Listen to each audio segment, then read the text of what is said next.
watching around the world. Pull up the seat and pull out your shot glass. Hard never wrist for the podcast. Try media for the broadcast. Straight up ballin' out on they fraud ass. The coalition of bitches, they talk trash. On the mission to fit in your soft ass. Rolling green and clubbing this golf class. Loaded lust couldn't say they lost ass. The conscious community streets is all sad. Niggas be thinking the heat they all last. Be conscious of all the sand in the hourglass. Be humble when be prepared when the power pass. Old and young niggas, we all clash. Ideology different, we move the ball fast. Yeah, these chickens is out of season, we haul ass. There's a reason we undefeated, it's all fast. Pull up the seat and pull out a shot glass. Hard nipple wrist for the podcast. Try media for the broadcast. Straight up ballin' out on they fraud ass. Pull up the seat and pull out a shot glass. Hard nipple wrist for the podcast. Try media for the broadcast. Straight up ballin' out on they fraud ass.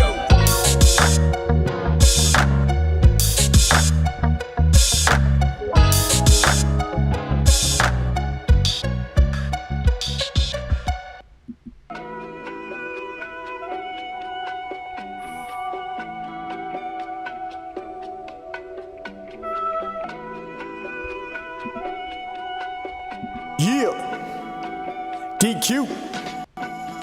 Check. Have you ever had a dream in the daytime? Had the same dream since the playground. If you made it come true, cause you stay down. Nigga, have you ever really thought about the limelight? In a room full of stars when you shine bright. I'ma make the right move when the time right. Alright, nigga, have you ever had a dream during the daytime? Had the same dream since the playground. If you made it come true, cause you stay down. Nigga, have you ever really thought about the limelight? In the room full of stars when you shine bright. I'ma make the right move when the time right.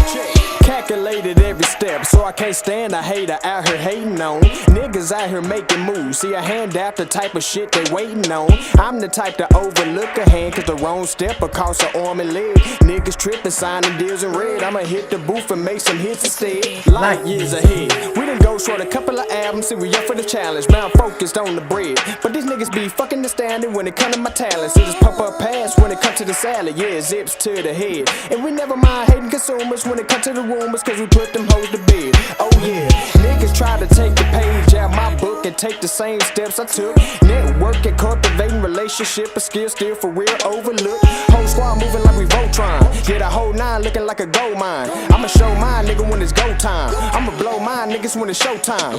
Niggas try to take the page out my book and take the same steps I took. Cultivating networking relationship, a skill still for real overlooked. Whole squad moving like we Voltron, yeah, the whole nine looking like a gold mine. Only show mine, nigga, when it's go time. I'ma blow mine, niggas, when it's showtime. Yes, sir.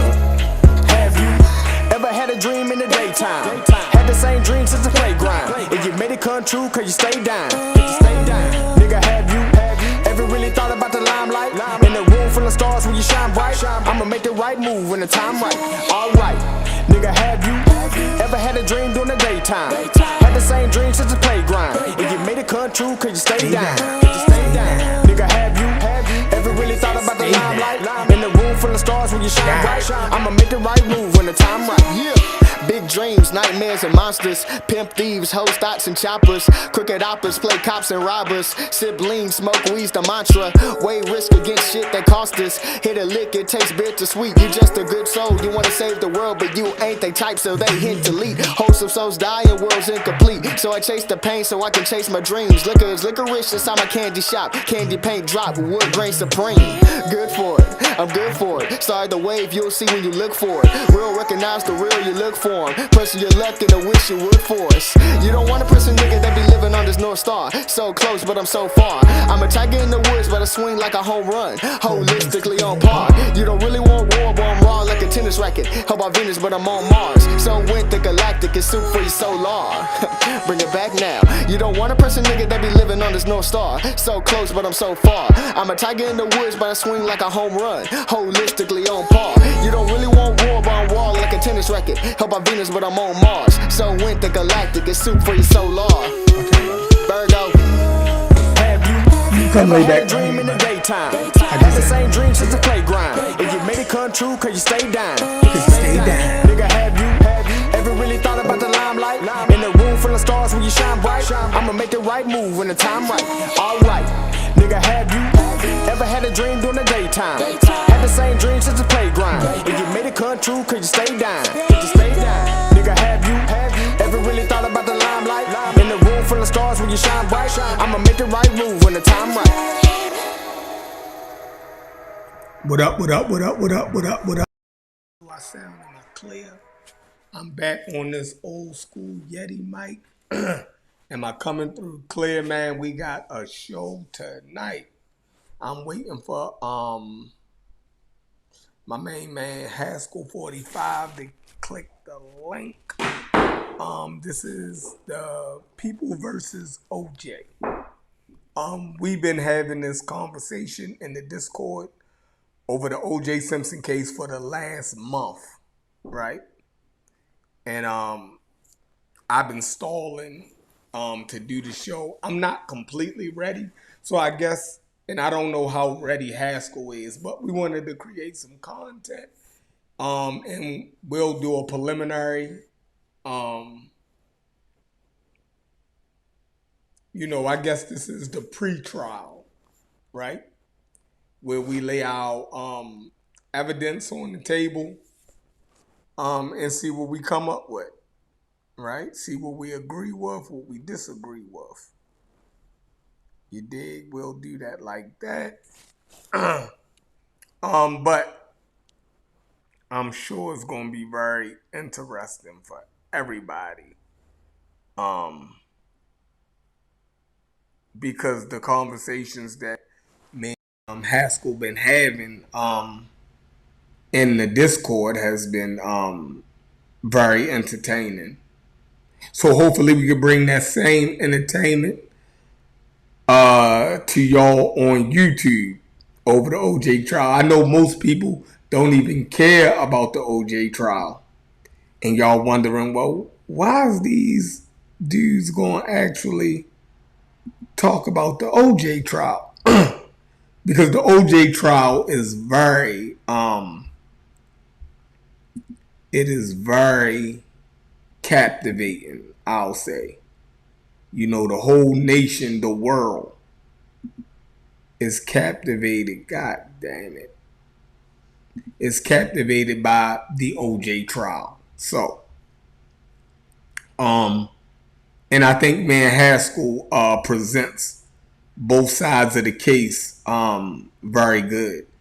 I think Haskell has a good grasp of the defense's case, and I think I have a pretty good grasp of the prosecution's case, right, against OJ. So, yeah, I think it's going to be a dope conversation. But before we get started, man, and I already got Haskell here in the back chat. Give me a second, Haskell. Let me put the show together, and then we're going to get right to it. Anywho, my man Loaded Lux dropped his diss record against Hitman Holla. And I definitely want to preview that real quick before me and Haskell get into it. Because this been jumping all day, all over YouTube. He had over 100,000 watches in the first 12 hours. It is insane. You feel me? So let's check it out. Hitman Holla, this it's called No Name against my main man Hitman Holla. Let's go.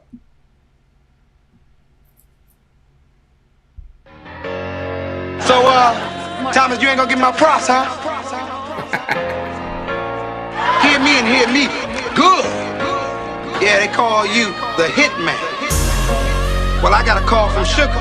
T-Bax, what up? Sister Sava, what up? Well, maybe you acknowledge my skills when I kick your ass. Don't confuse fast food with meals cooked off the home stove. A roast rope, nothing but dope quotes in the goat notes. It's Lux, and these all my children. Wash you with old soap, grown folk, cut it out. I'm sharp still, the slow poke, hope floats. You was on the road for a showboat. Ball game, then I touched down. They move the goalpost, they make the A. Set the camera up. The GoPro don't know if you people are deaf, but he is so. Cry baby, wipe your mascara. All the brats get addressed in they soft girl errors. War terror when I'm on it. They telling me you blogging, but I heard you're making bread. No festival, what they called it. But you're winning teddy bear. Yeah, carnival cotton candy. I park you for my amusement. This really was never fair. Ride out, we not clear? Bet it, I'm too poetic. Better at least have something for me. I'm a whole legend. ARP on your behalf. Why he in my phone records? Talking like he got the other half. Y'all could both catch it. Low effort. Like he get a bag, you get body. Y'all can spare it. All the rooms blue with a soul separate smoke section. These niggas talking in no position. Told a coalition, solo mission. I'm going fishing. What's the total missing? Here's where you off. Homer Simpson. You ain't the only one had a boss, bitch. So did Benson. What's the business? Coogee rap. Road the richest. Time to close the distance. We sending shots. Prohibition. You snap a lot. Square. Polaroid. Hold that image. Yeah. Picture you in a box. He think he photogenic. Know your limits. Hollywood. You ain't joking around, get broken smile, stay in your lane. That's an open foul, golden child, scared of that growing crowd, turn rolling loud. Stage full of hooligans, smack yelling, hold it down. Probably in a limo, y'all didn't get the memo. Said I was looking for you, but not how I got the demo. Verb jumped on that plane, you was not there at the intro. This that stockroom work, verse the model in the window, use a bimbo. Put what Tim's on and get it jumping. You forgot? We saw you in Chaz. What you dunking? Niggas frontin'. We ain't them and he ain't him. Not at all. But your new shit tough. It's cotton swabs. Drop the ball. You talking about stealing? Niggas rhymes. You said healthy? Vegetable steak. That's nitty line. You not the witty mind you think you are. Shrink your yard, tall claims about the kingdom's yours. When the ring is ours, being fake is fatal. They be faithful to lane stable. Dennis Cain and Abel, Mercury Sable. Or keep that bass in naval. Watch your tone, cause a hitman played on the table. Like my man saying, he got a line on some basic cable. I can't wait to slay you running that stat script. We active. Victory for you is a past tense. You been ass since bragging. Clearly couldn't tell you who your last win. Do hitmen start thinking that they assassins? Yo, calm the fuck down. Why you even playing with this little boy like that? You know this nigga's a chili chunk dipped in sucker sauce, man. Leave this nigga alone, would ya? It's been the white sheets. Ain't the papers in the press folder. I gave a little exposure like a Vegas deck holder. I was the love tap, but you started with the best closer. Now I got the AI step over, Mook leftovers.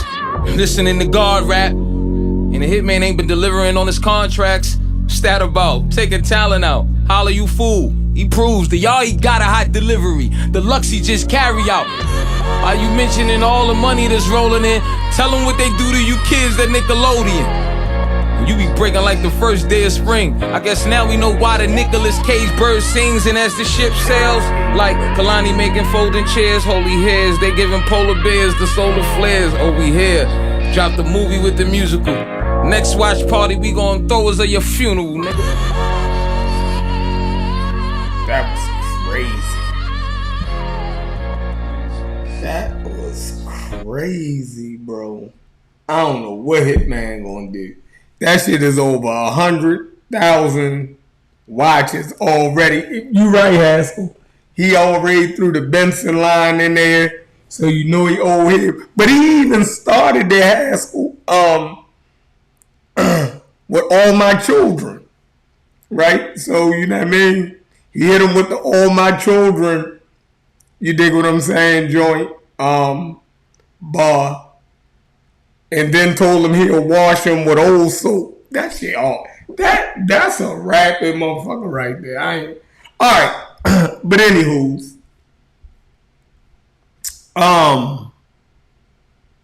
Haskell, if you ready, let me know. Yeah, man. I'm born ready, man. My man. What's going on with you? Let me get you up on it. John. Man, I'm cooling.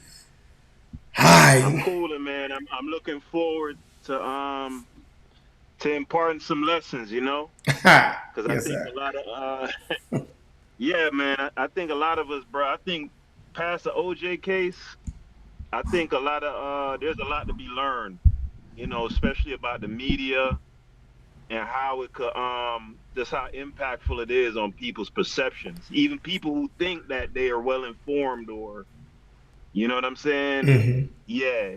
So yeah, I think it'll be very revealing. All right, so on the screen, y'all can see you got Chef Furman versus Haskell Cochran.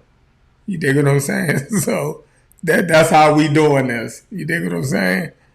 Oh my God, not Furman though. I had to go with the wildest one. You feel? I had to go with the wildest one. Get that out. Get that out. You know what I mean? What's wrong with Darden? You could win Darden, nigga. No, Furman was the realest nigga on the case. You feel? He hated niggas. You feel me? So I'm going with Furman. You feel me? But no, that's just the poke fun. What I'm gonna do is I'm gonna do a quick overview of the case and the charges, right? And then we'll definitely get into it. Smalls, what up? All right, let me see. I need to get a screen up where I can. Smalls in the his house. You hit up your Facebook people. Let them know you're going live. No, I don't even deal with my Facebook people. My Facebook people is all Baltimore people. You feel me? And they is not clicking on no YouTube to watch me talk about no damn Black Egypt or no goddamn OJ Simpson. These niggas here is not interested, trust me. What I say? Okay. OJ. How old was you in 94? 12. You heard me? You was 12. Okay. All right, so you was 12, so that 12, yeah, you remember. That's middle school for you. Yes, sir. Yeah, so yeah, you. I didn't come to America till 95, September 95. Oh, you wasn't even in the country. This nigga don't know what he talking about, y'all. He was. But I was there though, and I tell this story all the time when I was going to North Day Middle, Opalaka. Shout out Opalaka. I was there when they was reading the verdict, and most of the classrooms had a TV in there. So pretty much all teaching and all of that ceased. Everybody was locked in, and when they said that not guilty, nigga, the whole school outside, nigga, chest bumping, high fiving, niggas running, doing backflips. That's crazy. And they ain't know what they was happy for. Did y'all even know what the fuck y'all was happy for? Hey,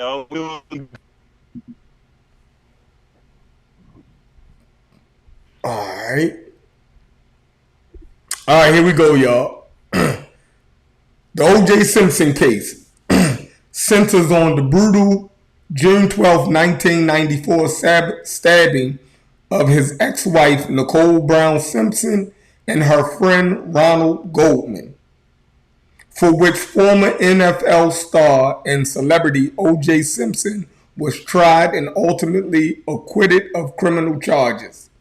Dubbed the trial of the century, the 1995 legal proceeding heavily polarized the American public along racial lines and forever transformed television journalism, media saturation, and public perception of the U.S. justice system. The crime and the Bronco chase. The murders on June 12, 1994. Nicole Brown Simpson and Ronald Goldman were found slashed to death outside of her Brentwood, Los Angeles condominium. Simpson quickly emerged as the prime suspect due to a documented history of domestic violence against his ex-wife. The case. On June 17, 1994, instead of surrendering to the police, Simpson fled in a white Ford Bronco driven by his friend Al Collins. An estimated 95 million people watched the television low-speed police pursuit live until Simpson surrendered at his estate. To the trial. The criminal trial, 1995. The criminal trial, the people of the state of California versus Orenthal James Simpson, spanned from January to October of 1995 under presiding judge Lance Ito. The prosecution, led by Marsha Clark and Christopher Darden, the state built its case on extensive physical evidence.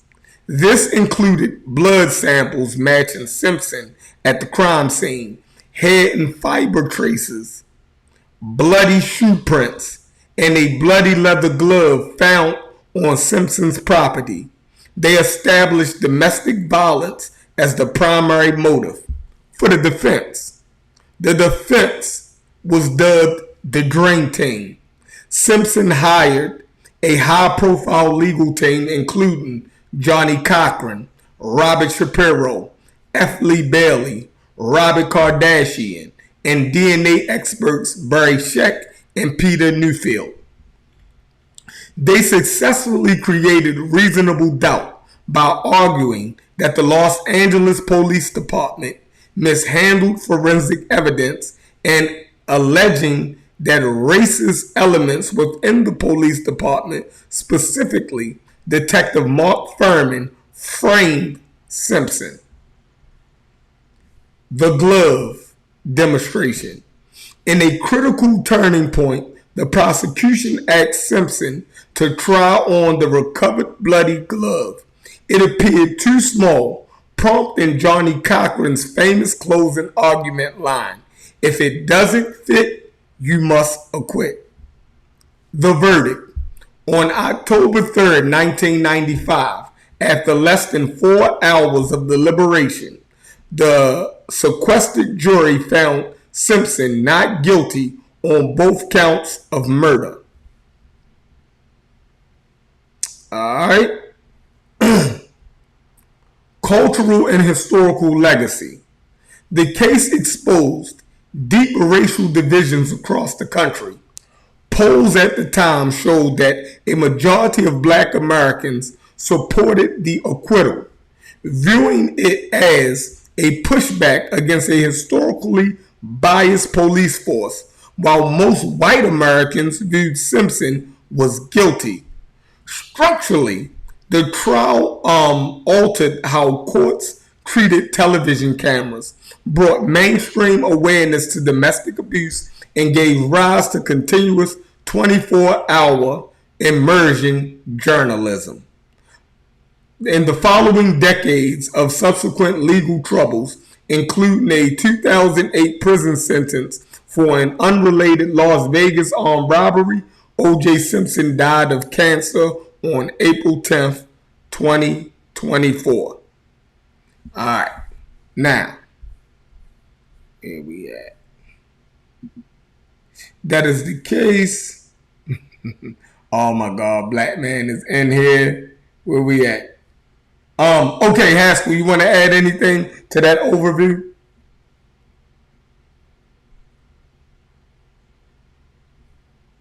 Not really, other than the whole the so-called chase and the escape. He was not. He had went to the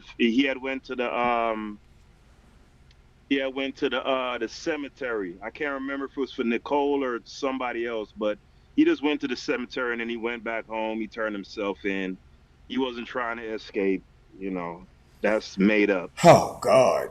Oh man. So you want to start there now? Did y'all hear Haskell just say that OJ was not trying to escape? He just went to the cemetery and he was going back where? He headed back home, turned himself in. No. Now I know you're going. Go ahead. I didn't want to start here, but I already know you're gonna talk about the disguise and the $10,000, which he didn't have. The pistol, right? What? And he did not have no $10,000. How much was it? It was 8,000. It was like it was 8,000. Why would you say 10 when it was 8? Hold on. Because I think I remember reading something where he said that he didn't have no money on him whatsoever. Oh, God. I think it was just the little bullshit disguise, right? Which was like a you know them old school disguises with the mustache and the nose and the eyebrows. Yeah, it was one of them shit. That ain't no fucking disguise. That man. just shows you how out of his mind he was. That just shows you how out of his mind he was. But continue, Haskell. Nah, that's not no disguise. But that ain't where I wanted to start though. But the characterization of that so-called chase was the first example of the media really crafting and framing the narrative. You know what I mean? So yeah, that's all I wanted to say to that. Okay, so what I'll say to that is O.J. Simpson was told to turn himself in, right? They could have came and got him, right? They gave him and his lawyer the courtesy of turning himself in at 12 o'clock. It was a courtesy.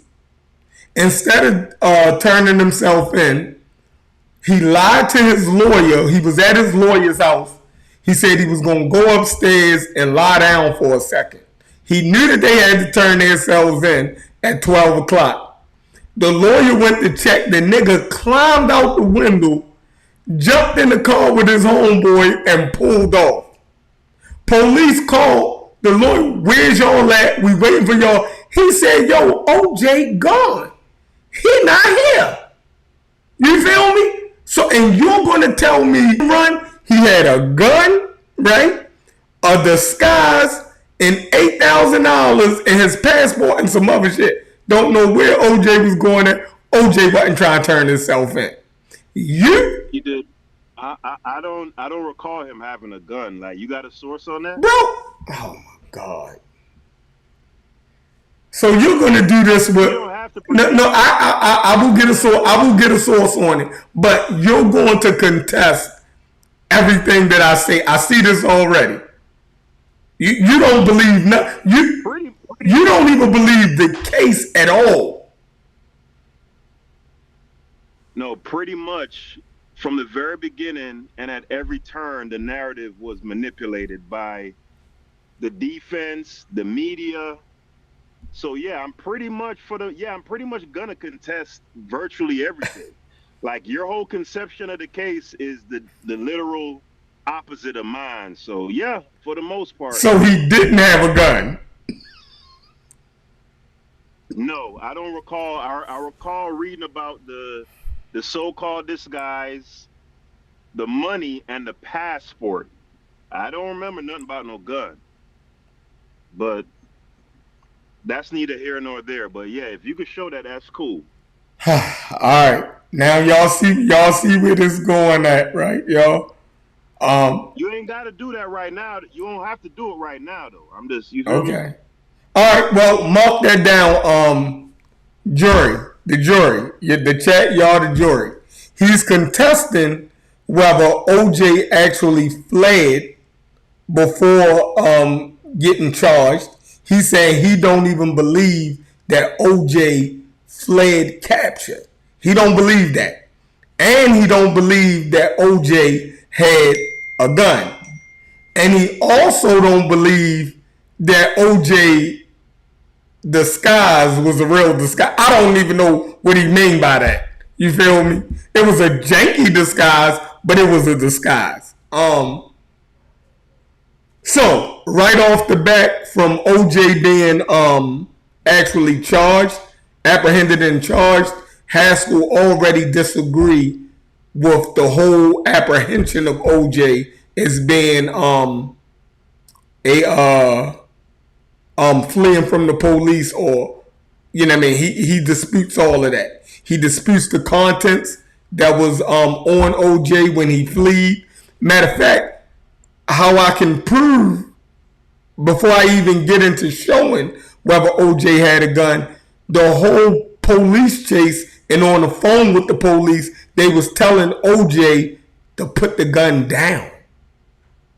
His friend Phil Collins said that OJ was in the back seat with the gun to his head. And you're saying he didn't have a gun. I don't even understand what you're saying at this point. No, I didn't say he didn't have a gun. I said that I don't recall reading about that. You know what I'm saying? I'm not saying I never denied it. I'm just saying I don't remember that part. But now that you mentioned him threatening to kill himself, yeah, I remember that part. So yeah, you was right because he was threatening to kill himself. Okay. He could have been saying he was going to jump out the car. So what was he threatening to kill himself with? Was he going to jump out the car? Was he going to slit his throat? What manner of suicide was he threatening? No, remember, I already said, I think I do remember him having a gun now that you mention it. Remember, I never denied him having it. Mm-hmm. All I said was I don't recall reading about that or hearing about that. Okay. All right. Now, what do you want to move to next? All right. This is where I want to start, right? Let me see if I can share my screen right quick. Hold on. So I want to get into the testimony of Alan Park and how his testimony was distorted, even to the point where you have a gross misconception about what Alan Park testified to. Okay. Right? Namely that he saw OJ, or not OJ, but a dark, shadowy figure coming across the driveway, mm-hmm. right? Creeping across the driveway. Mm-hmm. That's not what Alan Park testified to at all. So let me see if I can share my screen. Let's see. Zoom cam. Share camera. Oh man, they done changed this thing up, man. Oh, there it go. It says screen right there. Okay, they done changed it up a little bit.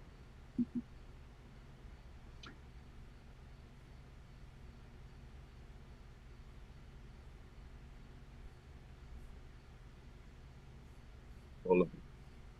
You can see my screen. Am I sharing? Hold on, let me see. Let me try. I ain't did this in a minute. Let me see. Alright, let me do another screen share. Hold on, y'all. Give me a second.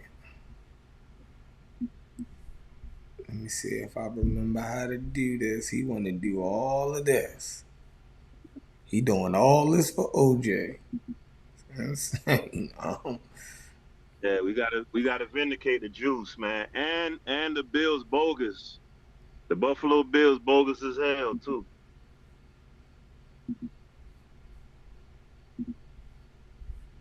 I don't see your share. All right, hold on.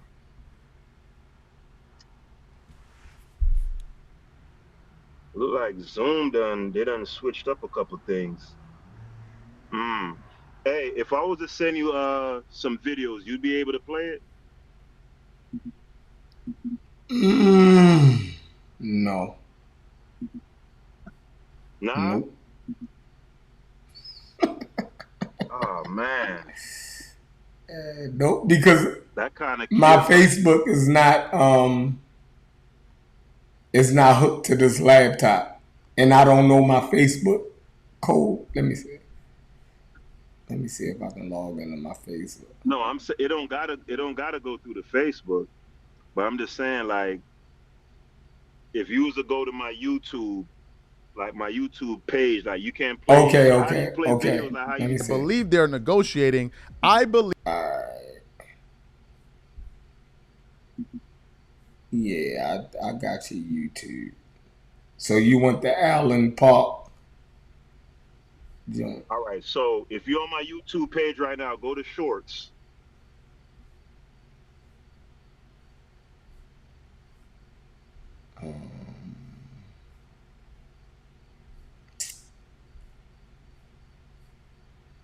You see it? Hold on, I gotta find it. I got so much. Oh, here we go. Kato. All right, let me see if I can. Hold on. I'm gonna tell you which one to play. I got it up. The Allen Park sees dark figure. Yeah, but it's four different videos though. In the side yard. Kobe. Kato. Yeah, hit pause. So start with the one with 484 views. Hit that one. Hold on. I'm at your shorts. Lemon squeeze. If he sneezes wrong, I'm lighting him, B. You think he gonna flare up and I don't peel? Tell me, Lux. What the hell? Man, we having technical difficulties, man. That's you with all this janky ass YouTube. I don't got no battle rap shit on my I know YouTube, that's my shit. Somehow I had your shit up. All right, let's go back to that. You see the video that say 484 views, right? Hold on. I'm trying to sing to use Peter Bag Juice. All right. I'm gonna go to your John shorts, and you say 484. Okay. All right. Let me do a share screen. Hold on, y'all. All right, I got it. All right, so let me go ahead to my. All right, I got it, y'all. Here we go. All right, go ahead, play that. Hold on.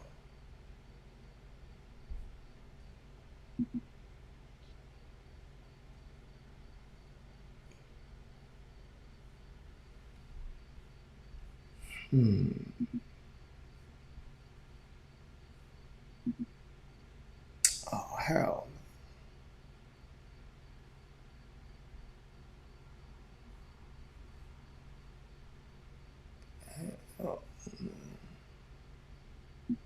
Unlock. And I want to get rid of this widget. Boom. And I want to do another screen share. No, that's not what I want to do. I want to do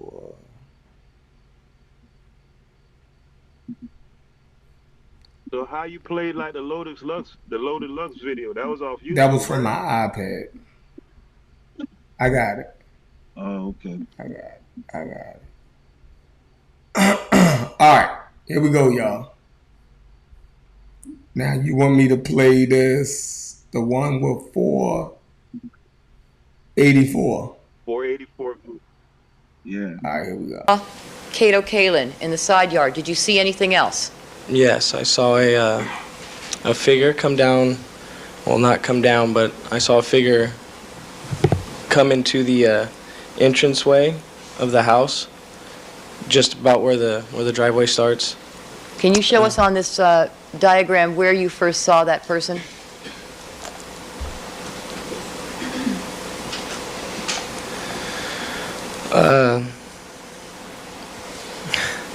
Just if you go where the circle is, you go straight back. No, the other way. A little bit farther. It was about there. Around that area. Okay, roughly that area? Yeah. Okay. Can you describe the person that you saw? Was that the first point at which you saw the person? Yes. Okay. Kato Kalin in the side yard. All right, which one next? Go ahead, pause next. Right? Go to the next one that says Kato Kalin in the side yard. Did you? All right, hold on. Which one? 944 views. All right, here we go. This figure of this person that you saw, you recall? And you told us that, as I understand it, when you first observed this figure,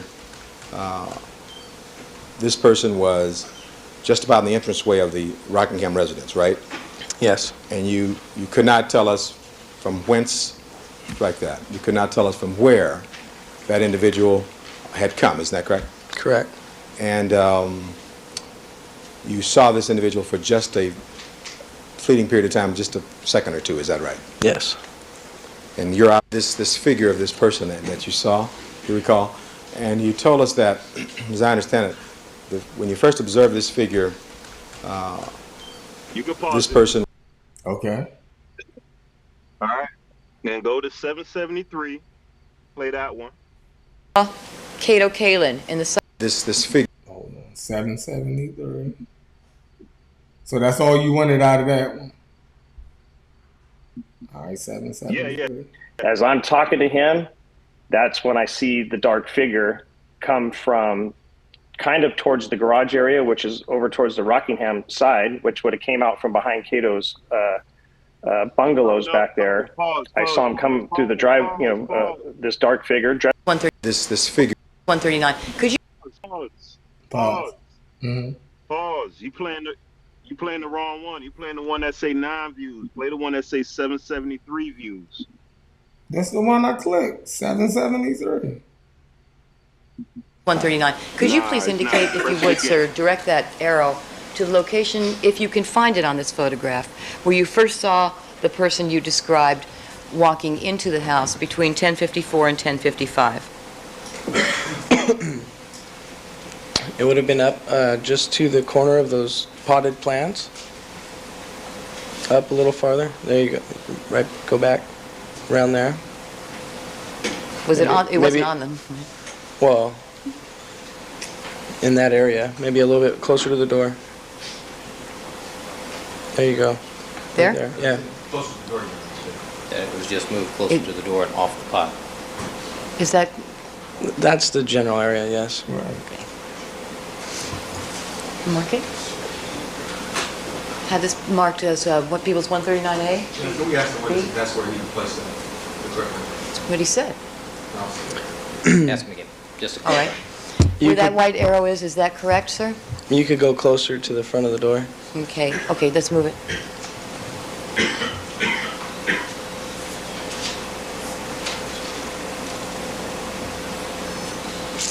That would be good. All right. 139. Could you please indicate if... Okay. All right.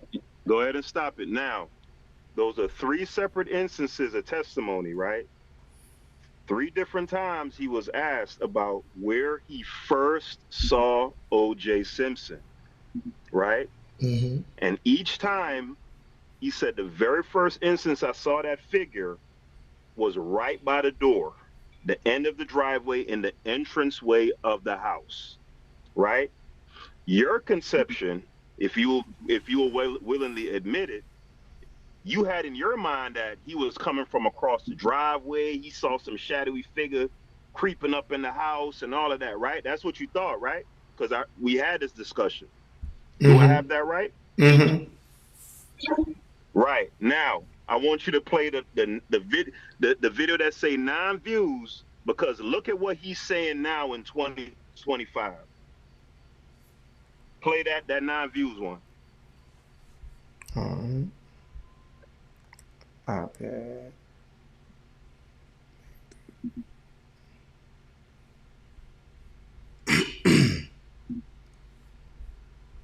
You said 9 views? Yeah, the one that say 9 views. As I'm talking to him, that's when I see the dark figure come from kind of towards the garage area, which is over towards the Rockingham side, which would have came out from behind Cato's bungalows back there. I saw him come through the drive, this dark figure dressed in all black, and described him as about 6 foot, 200 pounds, and not running, but moving very, very quickly towards the front door. Yeah.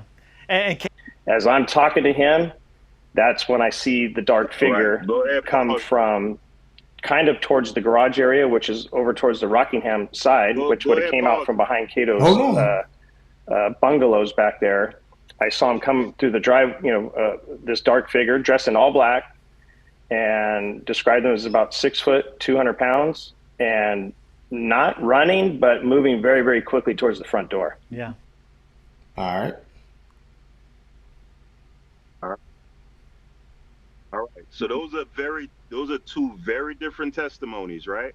No. I would agree with that. No. Okay. Why not? No. All right. Let me get you back on this. All right. Let me get this back up. All right. So in court, they're asking you very specific questions. So you answer their specific question that they ask. They don't want you to give no more information than what they're asking you, right? So he answered those questions.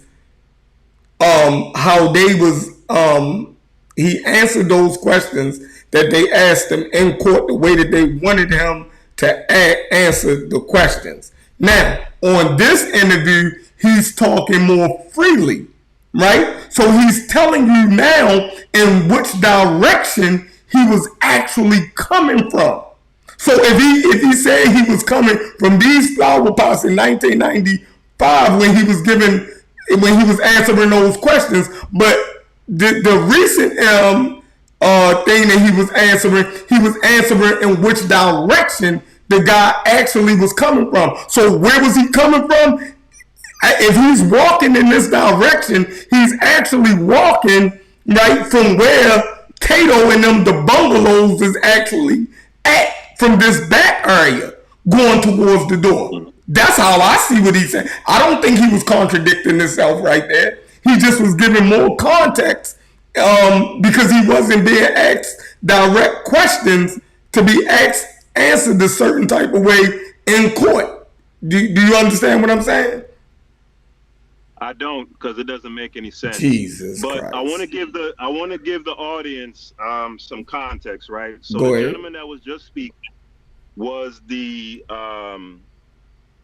limousine driver for OJ, right? He was there to pick up OJ from his Rockingham estate in Los Angeles and bring him to LAX airport so that he could catch a flight to go to Chicago that night. And that night just happened to be the night of the murders, right? Mm-hmm.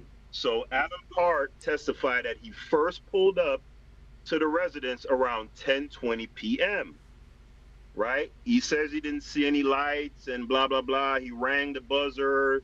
No one answered, blah, blah, blah. He then went on to say that around 10:54 or 10:55 is when he first sees a shadowy figure. Now, the reason why what Chef just said doesn't make any sense was because Marsha Clark, when she was asking him, where do you recall first seeing that figure? Where do you recall first seeing that figure? Johnny Cochran asked him the same question on cross-examination, right? And then Marsha Clark again asked him the same question on redirect. Marsha Clark was asking him that because she wanted him to say what he's now saying in 2025. And in her closing statement, that's how she framed it, right? But it's clear. If you ask someone, okay, where did you first see the shadowy figure?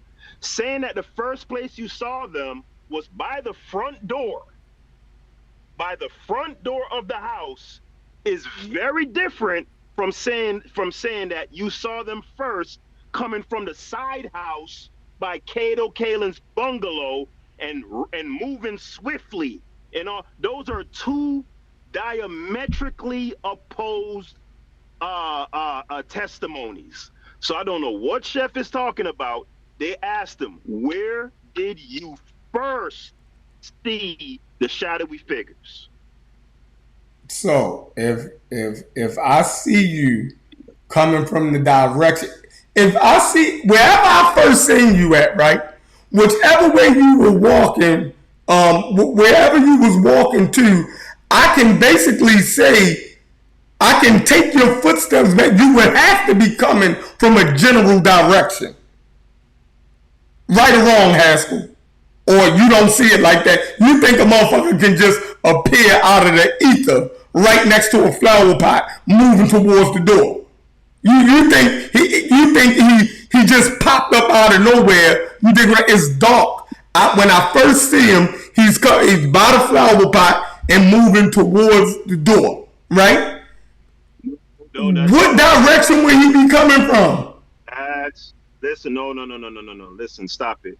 Are you trying to imply that the flower pot was by the side house? No, what you're implying? No, I'm not.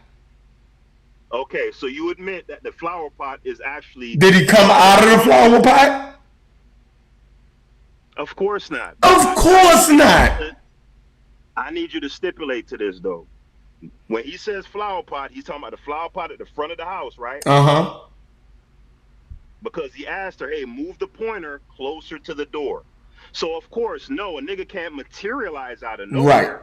But the question is, where did you first see this shadowy figure? Okay?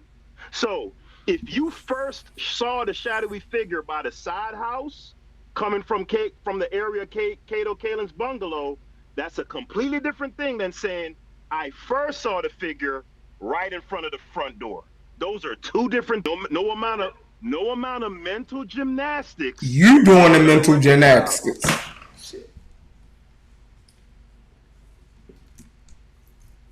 No amount of mental gymnastics. I can't believe we getting stuck here. No. You're actually, look, you had already put this forward, right? You had your whole little you had the whole sequence of questioning already set up. You had your video set up, blase, right? But this is what it hinges off of, right? Allen Park had got the OJ house around 10:20. He observed that the house was dark, the same as though there was nobody there, right? And he didn't observe the Bronco being there, right? He buzzed the intercom. He got no answer. You dig what I'm saying? And then around 10:54, he seen a figure moving towards the house and then go in the house, and then he seen the lights come on. He rung the doorbell again. That's when OJ answered. That's the key to all of this. Do you agree? But Chef, stop. All right, so everything he said, I'm going to concede. Listen. You asked me a question. You asked me okay, a question, go ahead. though. You asked me a question, though. Go ahead. Listen, I don't know if you're doing this intentionally. No, we ain't going to do this intentional. Just get to your point. Hold on. I am getting to my point, bro. You just said that the man said that he saw a figure moving towards the house. Yes. He did not say that. He did not, Chef. He did not say that in his testimony, bro. Oh, but they asked him, can you concede that in a court they want you to answer the question that how they want you to answer it? Yeah, and Marshall. Right. So now in the come on. I asked you a question. All I wanted was a yes or no. I gotta finish my whole thought. All right, go ahead. You're not gonna. I'm trying to make a point. Do you get that? We both trying to make a point, Chef. Yeah, but I had let you. But you gotta agree. I'll let you make your point. You made your point. No, I'm gonna stop because you feel like I'm being unfair. So go ahead. Go ahead. No, I don't think you're being unfair, but I didn't know it was a rhetorical question. You know? No, it was a question. I wanted the same way in court they asked you for a yes or no, right? And because I'm making my greater point, I don't need you to try to defend at that point. Defend when I make my point. Cool. What? So your question was when they ask you questions in court, they're looking for a specific answer. Yes. That's the question? Yes. All right, cool. Yes. All right, so. Now, with a qualifier, I want to give a qualifier. If you're on direct, right, meaning that if you're a prosecution witness, right, because he was called by Marsha Clark, they're not actually looking for a yes or no on direct. They're looking for you to expound. Typically, on cross examination, right, is where they're more looking for a yes or no. Now, go ahead. Okay. So when they asked him where did you first see the figure at, you dig what I'm saying? He told them. Now the general direction, in the older video that you played, he showed you the general. He was explaining where the person would actually be coming from that direction. That's my point. But the overall point that I was trying to make is his whole thing was to testify that OJ, or the figure that he believed to be OJ, was not in the house. He got to that was his point. You dig what I'm saying? That was his point. That OJ wasn't in the house. That he seen the figure, right? All of the time that he got to the house looked empty and the Bronco was not there. That was his point. So from 10:20 to 10:54, he's saying no visible signs of life at the house until 10:54. He didn't make contact with OJ until 10:55 after he seen the figure, right, go into the house from the direction that it possibly coming from where Cato and them lived at on the property. I don't think that figure popped out of nowhere. He didn't come out the flower pot. You dig what I'm saying? So that was the point that he was making. Do you agree or do you disagree? No, I completely disagree. And Why? You know, one thing, because he didn't say that if the figure was coming from somewhere, it would be inside the house. No, the figure did not come from inside the house. Yes, he did, Chef. How did the figure come from him? He said he seen the figure outside the house. And what are you talking? Do I need to play your video again? I mean, if you want. I mean, you're not clear on it. I don't know why. One thing I notice when we have these debates, like, y'all get hung up on certain points because I guess y'all think that not conceding simple points will crater or undermine. Is the flower pot inside the house or outside the house? You just said that the figure came from inside the house. Is the flower pot inside the house or outside the house? That don't even make sense, Haskell. It's right by the entryway. Those where the flower pots are. Like, this nigga is crazy. Hold on, bro. You walk out your front door. You might have a flower pot to one side or a flower pot to the other side. Yes. Or you might have like a figurine of a lion or some shit right by the front door. Right, one on each side. So that's where he testifies to first seeing him. Also, when Cato Kalin opens up the gate for him to pull in, he noticed that there were two duffel bags sitting right on that entryway of the house. Right? So the bottom line is, without getting bogged down on this one thing, the bottom line is, when Marsha Clark asks him, where do you first see this dark, shadowy figure? Marsha Clark wants him to say, yeah, the first place I saw him was coming up from the side of the house, coming from the bungalow where Cato Kalin is at, and I see him, moving swiftly and coming around and going into the house. That's a completely different thing from where I first saw him at, was right in the entryway of the house, right on the stoop. Those are two different things. And no, your argument about, when they ask you something, they want you to specifically say, no, that's not true in the case of Marsha Clark. Marsha Clark wanted him to say that he saw a figure coming from the back bungalow on the side of the house.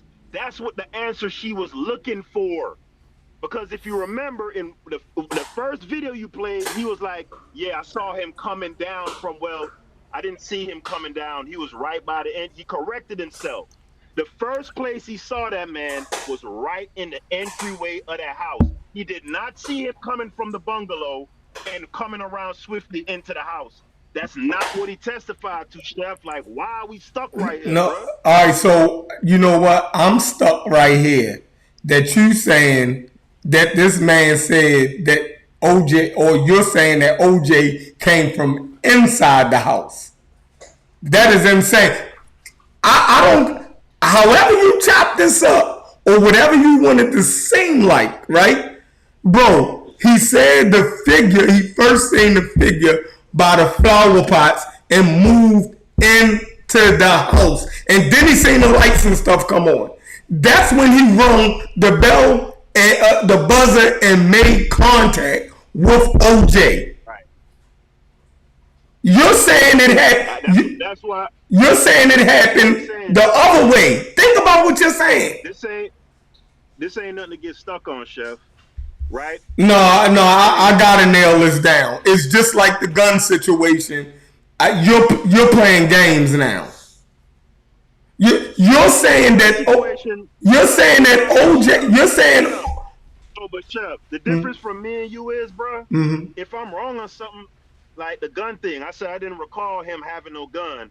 And once I looked it up, and that's what it was, that's what it is. And I admitted that, didn't I?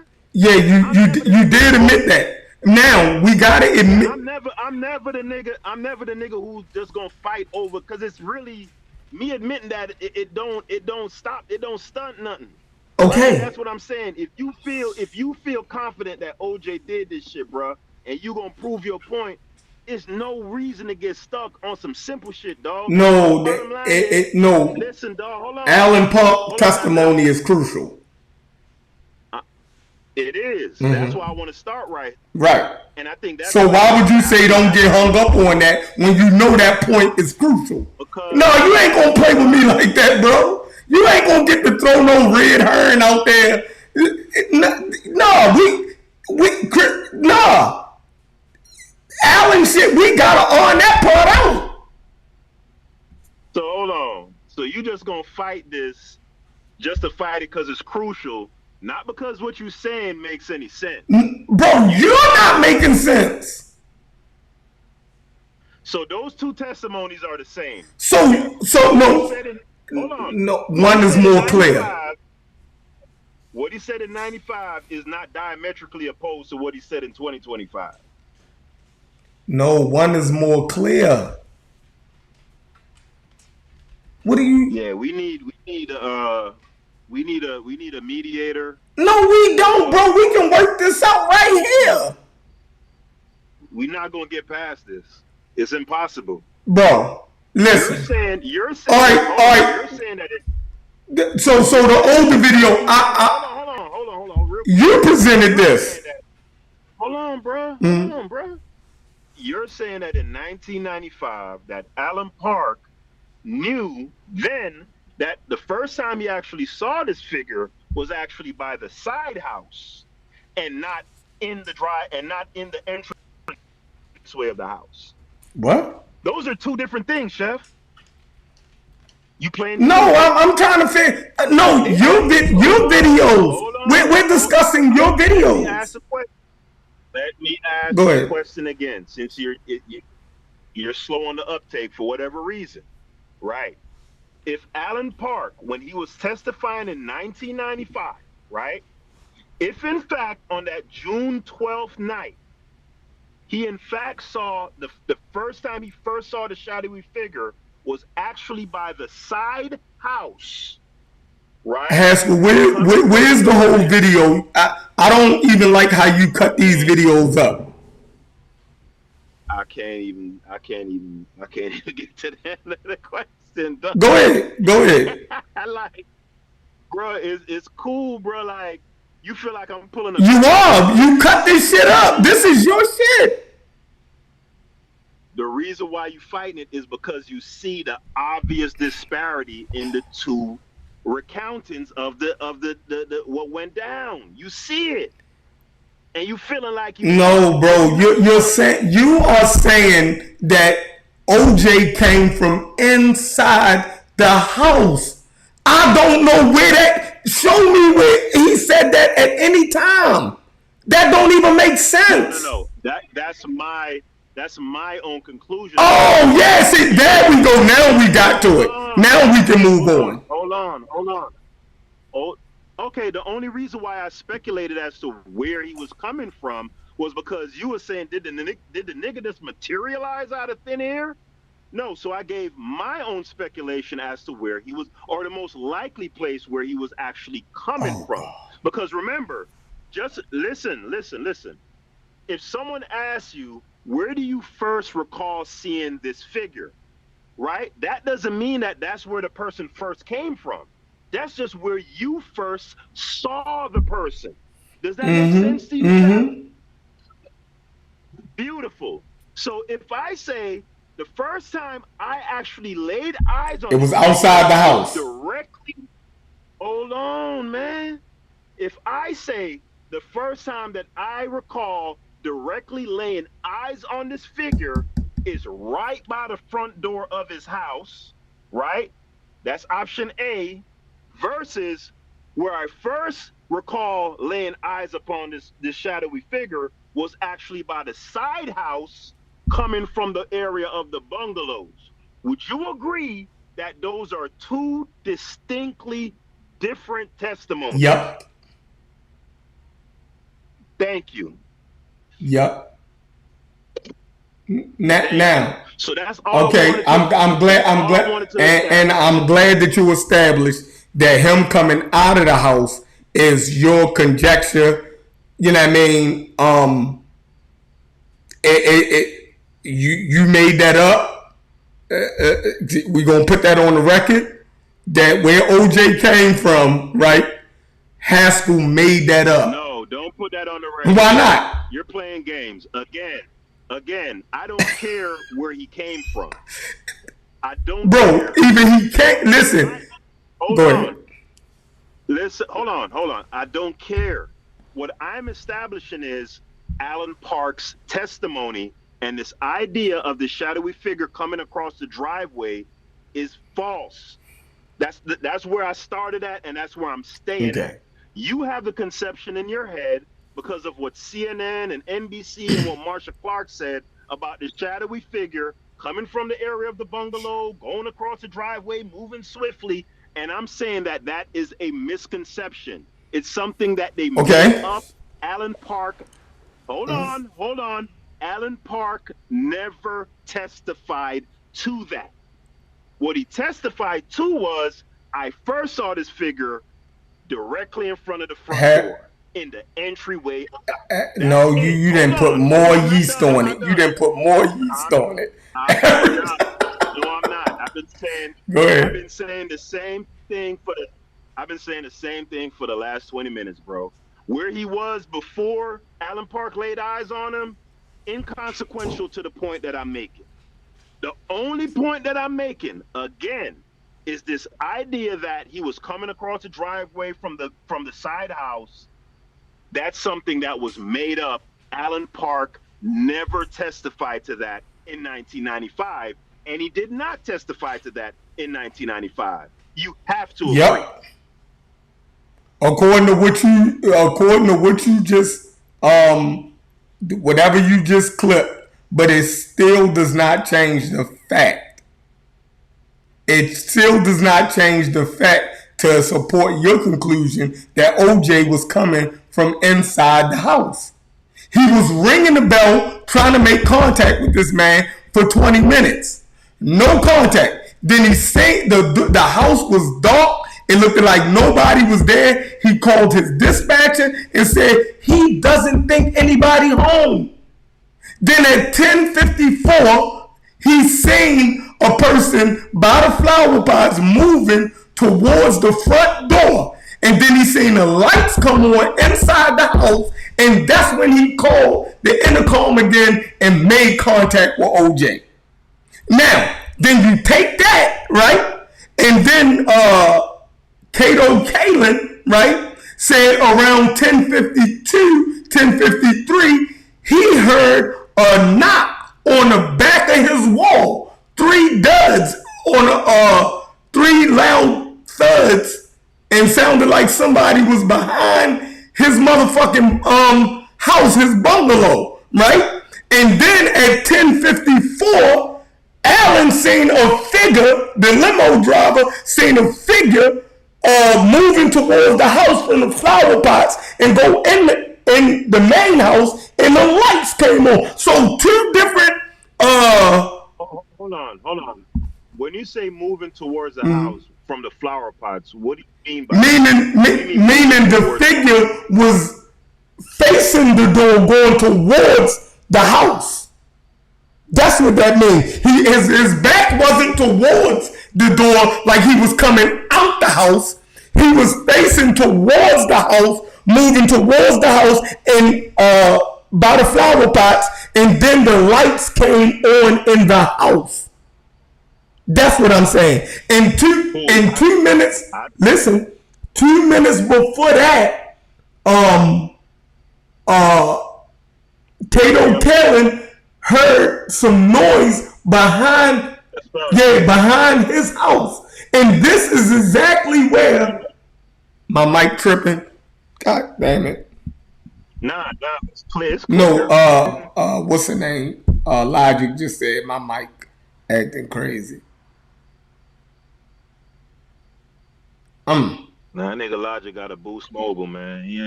You clear as a whistle, man. It might be YouTube. I don't know. But the limo driver outside the gate sees a figure by the flower pots going into the dark house, and the lights come on, and then he make contact. 2 minutes before that, thanks, Betty. I don't know what Logic. Throw that Android away, bro. It's no good. Then Kato heard noise behind his house 2 minutes before the figure appeared. You dig what I'm saying? And the limo driver's eyesight. You dig what I'm saying? So for me, that's my case right there. I don't know what you're gonna do with that, bro. You said the figure comes from outside the house. Nobody said that. He said it sounded like I'm on a. They did say that. It sounded like I'm in a closet with a damn bullhorn. This nigga tripping. All right, so go ahead, ask him. That's my case. Oh, I get what Logic's saying now, but it ain't no issue though. You do got like a little. It's not even no reverb, like. But yeah, you clear though. But yeah, we can move on from this, bro. The only thing, again, that I was establishing. It's a little you loud. Want to say that he was by the flower pots? You get No, they said it's a little loud. Let me knock my sound down a little bit. Yeah, if you want to say that he was by the flower pot directly in front of the front door of the house, right? And then he walked into the house, I'm all good with that. My only point that I was making is that the conception that you had was something that was implanted into your mind. It was something that was created by the media and by Marsha Clark. It is not what Alan Park testified to. And that is namely that he saw this figure coming from the area of Kato Kalen's bungalow and coming across the driveway and then going into the house. That was made up. That was all right. If that's made up, right? Do you know that you have to chain evidence together, right? You can't look at that in isolation, right? Would you look at that in isolation? So let's listen back to him and see if he was saying that the figure was coming from out the house. Go ahead, play it again. Cause I don't know where you getting this from. And you said that was your own opinion, but I don't even know how you got that from. No. I didn't say that was my own opinion. I don't know if you're playing or not, or if you just can't understand. The only speculation I made was when you started pressing me on, oh, did he just materialize in the front of the house? And I said, in my opinion, he was coming from inside the house, putting the bags out front, and that's where he was actually coming from. Again, that's a speculation. Now, that's besides the point that I'm making. I keep saying this over and over again. I don't care about that. You could strike that for all I care. The only point that I'm driving home is the idea that the shadowy figure is coming from by the bungalows and crossing the driveway. That was never testified to by Alan. He never testified to that. That's the bottom line. And I would appreciate if once you start talking again, if you would not go back to me saying he came from in the house and da da da. I'm strictly focused on this singular point. Now, we're going to connect everything, of course, right? Nothing is in a vacuum, but we're going in order, one by one, point by point. And this is one point that I'm looking to establish. And the one point is simply this. When Alan Parks says that he first lays eyes on the person, it was not from coming by Cato Kalin's bungalows and coming across the driveway. He did not say that. Now, can you be honest? I'm about to watch it now. We. Okay, go ahead. Hold on. Pull this up.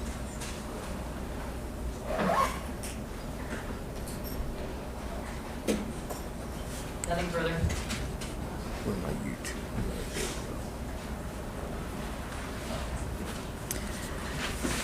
Mr. Shapiro, did you wish to cross-examine at this time? All right.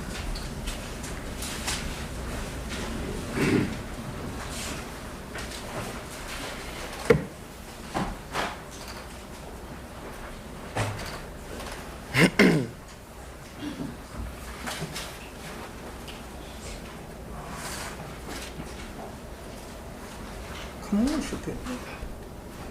Morning, Mr. Park. Good morning. Your testimony. Oh, yes. What is it? It concerns a murder trial. And therefore, you want to be very careful in your testimony to make sure you don't make any errors. Is that correct? Yes. And you want to be very sure every time you testified under oath that you would not make any errors. Is that correct? He trying to scare this man. What the hell?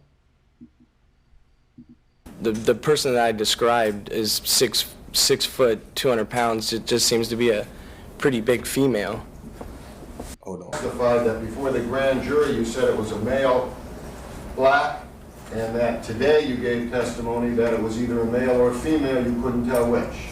Objection, Your Honor. Nobody's had a chance to point anything out to him. He only just said it today. The objection is overruled. The only thing that I can say here is that the person that I described is 6 foot, 200 pounds. It just seems to be a pretty big female. That wasn't my question, sir. Did anyone discuss with you the fact that you might have on another occasion said it was either a male or female, you couldn't tell which? Yes. Who pointed that out to you? Who pointed what out? You testified at the grand jury that it was These a male. motherfuckers play so many games, yo. Like, insane. That's just some lawyers. Yeah, like it's games. They all do it on both sides. That's just how they play. That's how the legal system works. So. Yes, my mom. Your mom. Other than your mother, did you discuss it with anyone else? My boss. Other than Let's meet after that.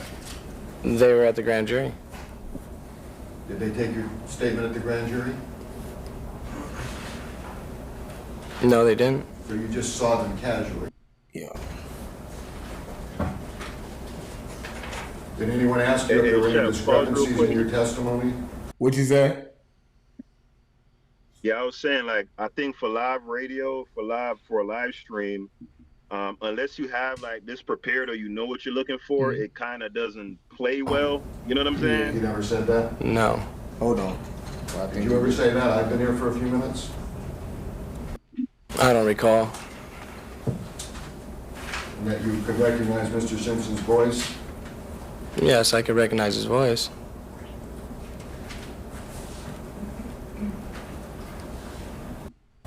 Did you tell us that when you pulled in, he already had a couple of bags on the porch? Yes.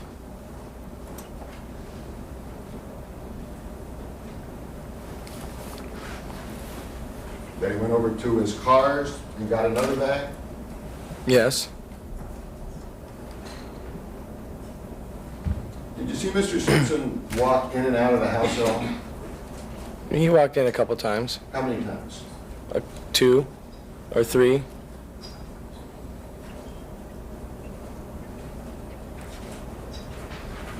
Other than carrying his bags or luggage out, did you see him carrying anything else out of the house? No.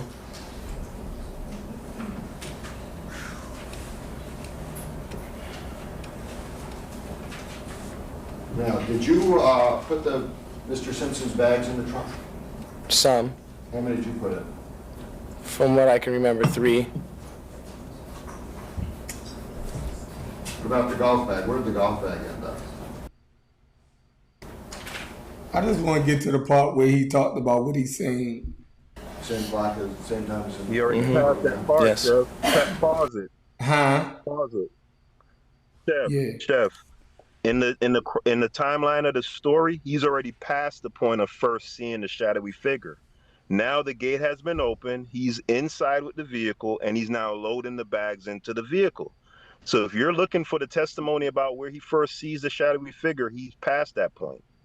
That's why I said it. You can't really do this. Hold on. Yes, you can. You gotta Up at 10:45 at Mr. Simpson's house. Where did you start for your 10? Hold on. Your 7 o'clock pickup at LAX. Where'd I start? Where'd you leave from? From his. Oh yeah, they playing game. You're right.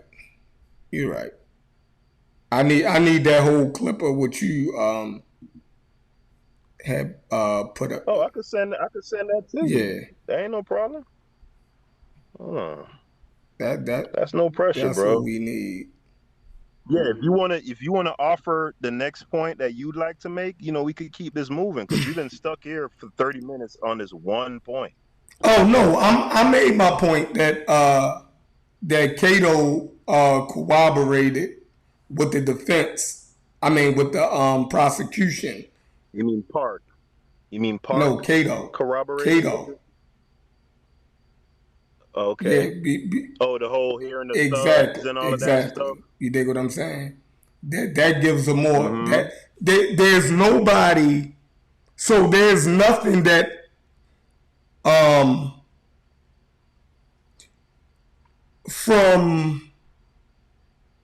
9:35 into 10:55, nobody seen OJ. And there was no movement and no lights on in his house. Do you agree with that? Cato was the last person to see OJ at 10:35 after they went to McDonald's. Yeah, that's fine. But the whole thing about the lights not being on in his house, that part I don't agree with. Park said he couldn't see any lights from the house. But there's actually a demonstration done by OJ where he demonstrates clearly all the lights on are in his home, and from the vantage point where Island Park was at, you wouldn't have been able to see those lights on. But that's just a small, contention. That's not really a major thing. But what I was saying is, as far as the Island Park thing, I think we can move on. No. It goes to my greater point, right? Again, from 10:35, right? OJ alibi is that he was in the house. You dig what I'm saying? That he was asleep or he was in the shower. You dig what I'm saying? Right. That was that's his alibi, right? Nobody else can corroborate that, right? The last person to see OJ Simpson, right, was Cato when they had went to McDonald's together in the Bentley. They drove the Bentley to Mickey D's, right? Right. And then Cato says that, you know, they went their separate ways, right? He said that was around 10:35. So from OJ said that he went in the house and went to sleep and overslept. Do you agree that that's the alibi that he gave? Well, it's not an alibi, but he said, yeah, he overslept, and that's the reason. I guess that's the reason why he didn't. Right. So so the last person to see him was Cato at 10:35, and OJ says he went in the house and he fell asleep and he overslept. So he was in the house that whole time, according to OJ, right? Yeah, that's basically what he would be saying. Are you standing on OJ saying that? That's what you going with? Yeah, his basic testimony is that from 10:20, when Park is saying that he first arrived, to 11 p.m., where Park was actually able to physically and positively identify him as O.J. Simpson. Yes, O.J.'s testimony is basically that. Well, he never testified, but he gave the police and stuff like that. Yeah, in interviews and stuff like that, he was saying that for that period of time, he was there the entire time. Yep. Or in the house. In the house. All right, cool. Right. Now, OJ had a car phone. You know that, in the Bronco. Okay. Now, a call was made to his girlfriend, Barbara. It was Barbieri. Barbara. Nicola. At 10:02 from the Bronco. Okay. So at 10:02, they know that it was a missed phone call placed to Barbara from OJ Bronco's cell phone. So if OJ say he was in the house asleep that whole time, how did they get a phone record of somebody calling his girlfriend Barbara from his cell phone in the Bronco? Yeah, but you said the call was at 10:02. 10:02. Park pulled up at 10. Right, and Park pulled up at 10:20. So what's the disparity? He could have easily been on the phone with Barbieri in the Bronco. I thought he was in the house asleep. Remember, what I stipulated to was him being in the house between the time when Park came at 10:20 to when he actually laid eyes on OJ at 11 p.m. So 10:20 to 11 p.m. is when I'm saying that OJ is saying, yeah, I was in the house. The 10:02 thing is something new that you introduced. No, that's the evidence. I thought you knew that. So we wasn't discussing that. Oh man, so, I'm not trying to blindside you. I thought you knew the timeline case. That how they disproved his whole timeline case. You ain't get into all of that yet. You just was dealing with the other stuff. Nah, that's cool. I wasn't aware of the Barbieri call, but what are you establishing here? So you're basically saying that OJ was claiming to be in the house when he was in the Bronco. What time? From 9:35. From 9:35, he said he didn't go nowhere else. He used Cato as his alibi and Cato said he last seen him at 9:35, right? So OJ said he was home that whole time. From Cato, he didn't say he went nowhere else. He was in the house and he overslept. But they have his Bronco cell phone records, right? and there was a call placed from the Bronco at 10:02 to his girlfriend Barbara Ray from the Bronco. Beautiful. So let me ask you this, Chef. Is it possible that he could have made that call at 10:02, 10:03 from the Bronco, went into the house, fell asleep, and missed Allen Park at 10:20, ringing the bell and all that? Is that possible? Yes, that's possible. Okay. Hold on. But him and Kato both got out of the car. They drove the damn Bentley to McDonald's. Cool. Right. Okay. They drove right? So I can see if Kato got out the car and OJ sat in the Bentley and said, let me call my girl, see where she at. You know what I mean? Boom, boom, boom. Nah. He went in the house. That was the last time he seen him. Because Kato even testified that he was going to go in the house and eat with OJ, but it seemed like, you know how you with somebody and they seem like they want to do their own thing. So he said, I figured he was, and he went in the house and I went to my domicile where I don't know how it was set up. I guess he had other houses on the complex, right? But he seen OJ go towards the house, you know what I mean? Boom, boom, boom. So OJ claimed he didn't go nowhere else, right? From that time that he established him being with goddamn Kato, he went in the motherfucking house and fell asleep. He wasn't in no Bronco that was involved in no motherfucking double murder or nothing like that. But at 10:02, he made a phone call, or somebody who framed him made a phone call to his girlfriend at 10:02 from the Bronco cell phone.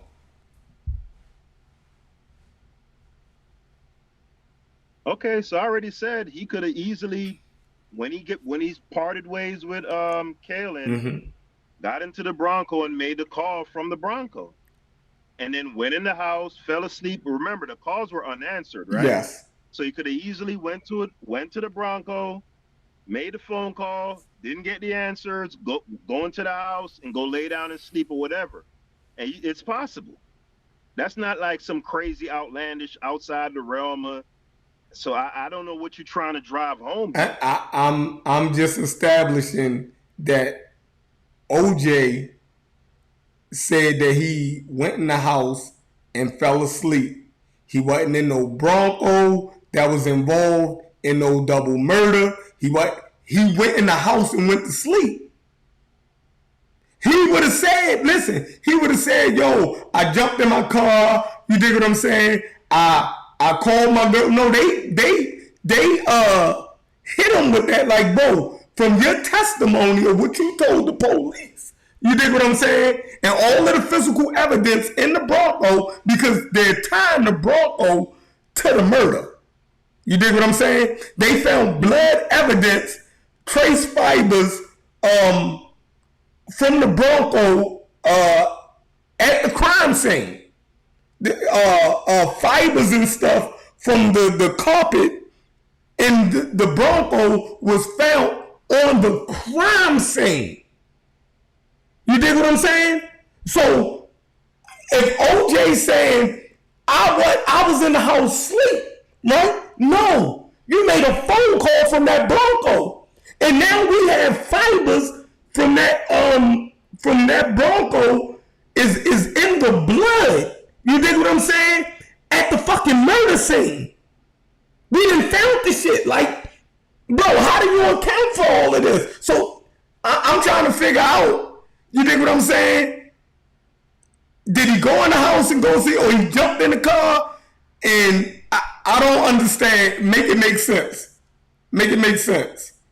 Because he would have explained why he made the phone call from the Bronx. He had no... They didn't have no rebuttal to that. All right, so your claim is that OJ was claiming to be in the house. Yes. By at least 10:03. You're saying that he said that somewhere. from 9:35. From 9:35, they both got out of the car and went towards their living quarters. OJ claimed he went in the house from dealing with Kato. Him and Kato went to sleep. Went to McDonald's, right? He went in the house and fell asleep. That's his story, bro. You get that? Now, why was he making a phone call from the Bronco at 10:02? A Bronco that's involved in a double murder. If he was in the house, nowhere near that Bronco, fucking sleep. Yeah, but again, Chef, you keep saying these things as if they're factual. Was OJ claiming to be in the house at 10:03 p.m., 10:02 p.m.? Did he make that claim? Yes or no? Bro, yes. That's what the story that he gave led to.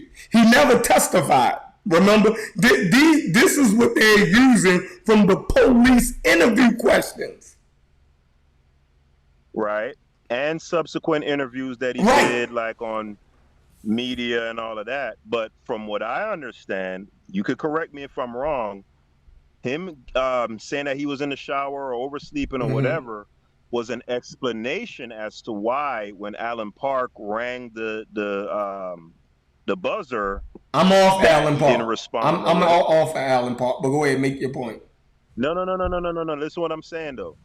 In regards to him being in the house, the only thing that I know of OJ, the reason why OJ offered up this notion of him being in the house was to explain why he didn't answer Alan Park's buzzer ring. Because he overslept. Now, hold on. Right.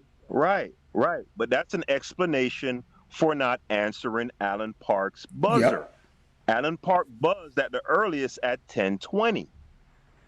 So you telling me about a call made at 10:03? Okay, that doesn't negate the possibility of him falling asleep or being asleep when Alan Park pulled up. Now, if you have OJ in an interview or something somewhere else claiming that directly after he finished with Kato at 9:35, he went in the house and fell asleep until Park, something like that, or him claiming to be asleep at 10:03, okay, now you cooking. But you telling me about this 10:03 call, it doesn't change anything. It doesn't change the fact that he could have been asleep at 10:20. All right. Yeah, so I'm gonna move off this point because I feel like you playing games at this point. Like you doing anything to wiggle. You're not even. No. I'm asking you to clearly explain what it is that, as far as what you understand and what you're trying to get across. I've explained clearly what I understand, right? From my you can hear me? Yes, sir. From my understanding, OJ explaining that, hey, I overslept was an explanation for missing Alan Park's buzzer ring. That's the only context that I know for that explanation. Okay, am I playing games or wiggling right there, or tell me something different that maybe I'm missing something. The Bronco is involved in a double murder. The Bronco. Allegedly. What? Allegedly. You can't hear me? Bro, the Bronco had physical evidence in blood? It. Hello? You can't hear me? Yeah, I can hear you. You said the Blanco had blood and all. I mean, we could get to that if you want. Right. I asked you a question. Yeah. You going all over the No, place, I'm not. right? I'm establishing the Bronco that he wasn't in. Hold on. He was in the house sleep. Or in the house doing whatever. Chipping golf balls in the front yard. But He never said that he went to the Bronco or anything. He wasn't supposed to be near the Bronco. He supposed to have been in the house, fucking sleep, or in the shower, or whatever the fuck he was doing. You dig what I'm saying? Okay, so is it your contention that O.J. Simpson, basically what he said in the interview with the police or somewhere else, that he was claiming to be in the house at around 10:03? Bro, from 9:35. What are you talking about? How do you keep getting? Okay, hold on. So we clear here. I'm trying to be clear. So according from your understanding, OJ said in the media or in the interviews with the police that from 9:35 on, he was in the house and never left the house. I'm about to pull up the timeline. Hold on.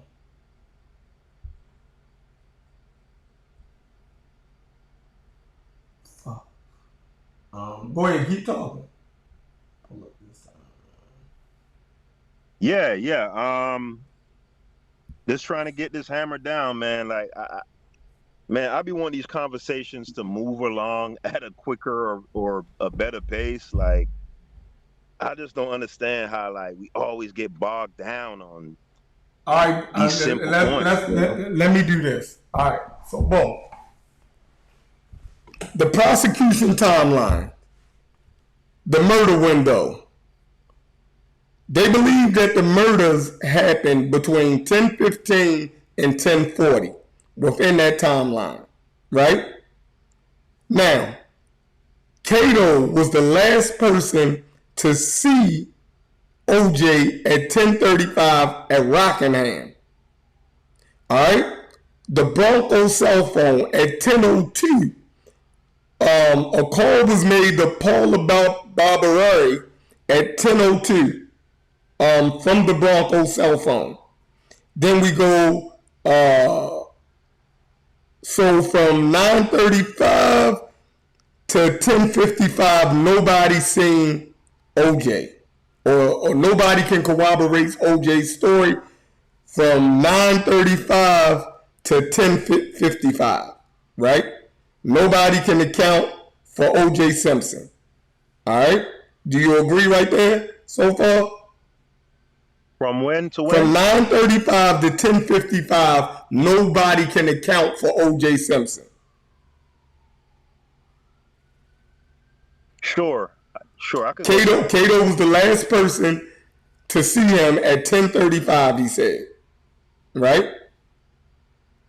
Coming from McDonald's. 9:35. 9:35, I'm sorry. Yeah, 9:35. Right? Mm-hmm. So, right. At 10:02, OJ makes a phone call, or somebody made a phone call to his girlfriend from his Bronco. You with me? Or do you disagree with that? Say again? Somebody made a phone call to OJ's girlfriend from his Bronco phone at 10:02. Okay. You agree with that? Sure, yeah. A call was made from the Bronco at 10:02, 10:03. Okay. All right. Boom. Now, the limousine driver, Alan Park, arrives at Rockingham at 10:22. Right? Mm-hmm. So he sits there to 10:40. But he's observing a dark house. You dig what I'm saying? Now, at 10:40 to 10:52, 12 minutes, limo driver repeatedly buzzes the house to no answer.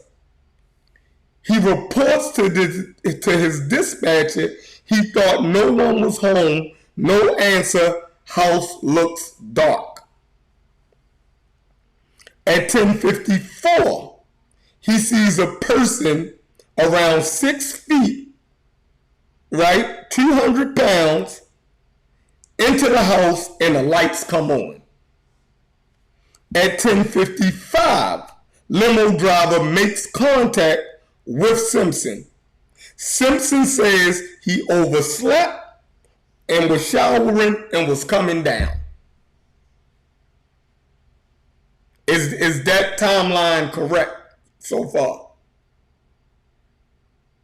Sounds about right. He denies ever telling dude that he overslept, by the way. That was Alan Park's testimony. According to Simpson, he said he never told him he that. never. But go ahead. But yeah, the timeline is. So he never told him that he overslept. So from 10:40, he denies. Oh, he denies that. Okay, he denied. Park. Go ahead. Park is the one who says that OJ told him that. OJ denies ever saying that. Okay, so Park actually recorded his. Those drivers have logs, right? So he logged all of that, right? Not the time that he got there to the time that he first made contact, and he called his dispatcher in between not being able to get in contact with the person that he was picking up, right? So from 10:40 to 10:52, he was ringing the buzzer, right, and getting no answer. So when OJ finally answers, right, the limo driver said that OJ said he overslept and was getting out the shower and was coming down now. And you're saying OJ denied saying that he overslept. Yeah, that he said he denied saying that he overslept to the limo driver. Yeah, Okay. yeah, he denies ever saying that. All right, go ahead. It's on you. Yeah, according to him, this is what he's quoted as saying. He says, "I'm at home. I'm watching TV. I may have been dozing a little bit." Okay. Right. All right. But the shower thing, the overslept thing, he's saying that. He's denying that. Okay. So, the point of the matter is, OJ was saying he was in the house that whole time that the limo driver was there, right? Which would be from 10:20 to 11 p.m. Yeah, right. So he's saying that he was in that house that whole time. He's saying he was in the house that whole time, right? Now, right, not 10:02 or 10:03, right? But 10:20 to 11 p.m. But right, again, the Bronco, OJ never said that he got in this Bronco and went somewhere. You dig what I'm saying? Or said it. He didn't. No. That wasn't in there. He wasn't supposed to be fucking with that Bronco, remember? It had nothing to do with that. You know what I mean? They hit him with, it was a motherfucking, we got so I guess the Motorola at that time, and they was a part of the conspiracy also. So Motorola doctored false call log for OJ's Bronco. So Motorola is in on the conspiracy to frame OJ also then. Because I know Alan, the limo driver is in on it, right? Kato is in on it. We know the whole police department is in on it. And now Motorola must be in on it also.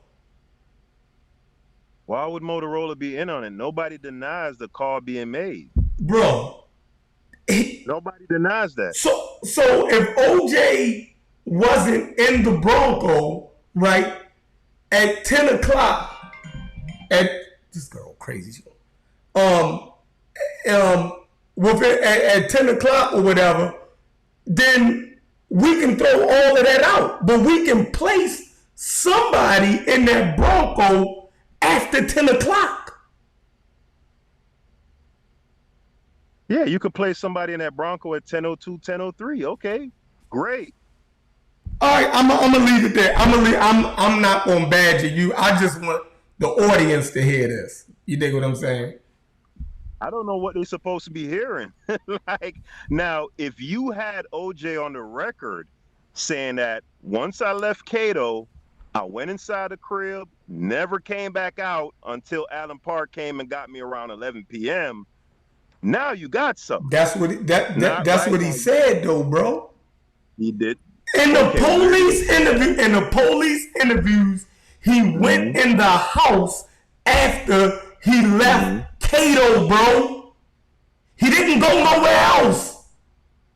So he never talks about coming outside, chipping the golf ball, the ball going into a neighbor's house, him potentially retrieving the ball. He didn't talk about any of that, right? Chipping. No, he said where he possibly.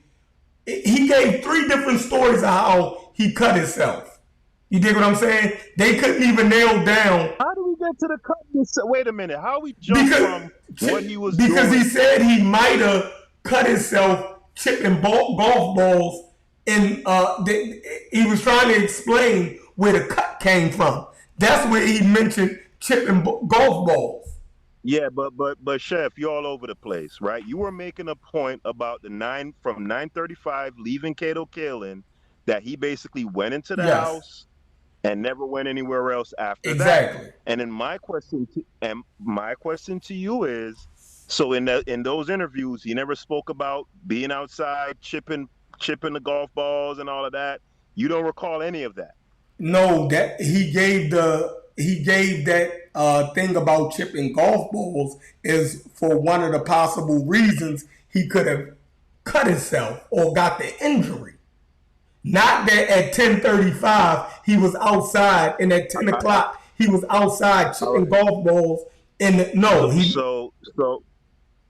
So you made a claim. You made a claim that O.J. Simpson said during his police interview that after he left Cato Kalin at 9:35, he went in the house, never came out. I'm gonna need you. I'm gonna need you to show that, whether it's an interview, quoted somewhere.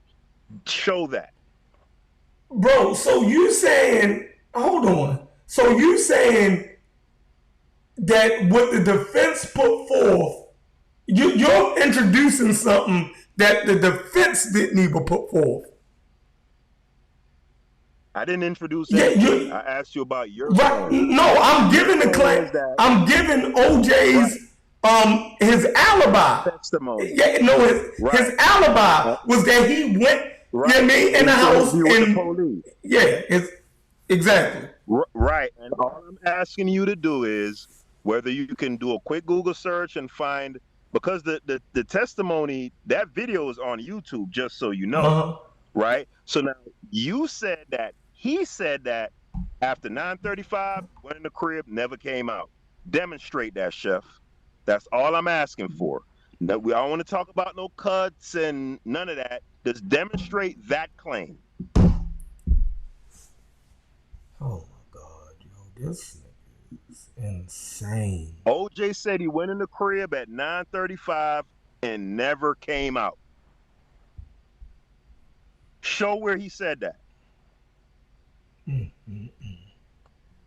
Should be real easy to Google. Okay, hold on. Did OJ say that he went inside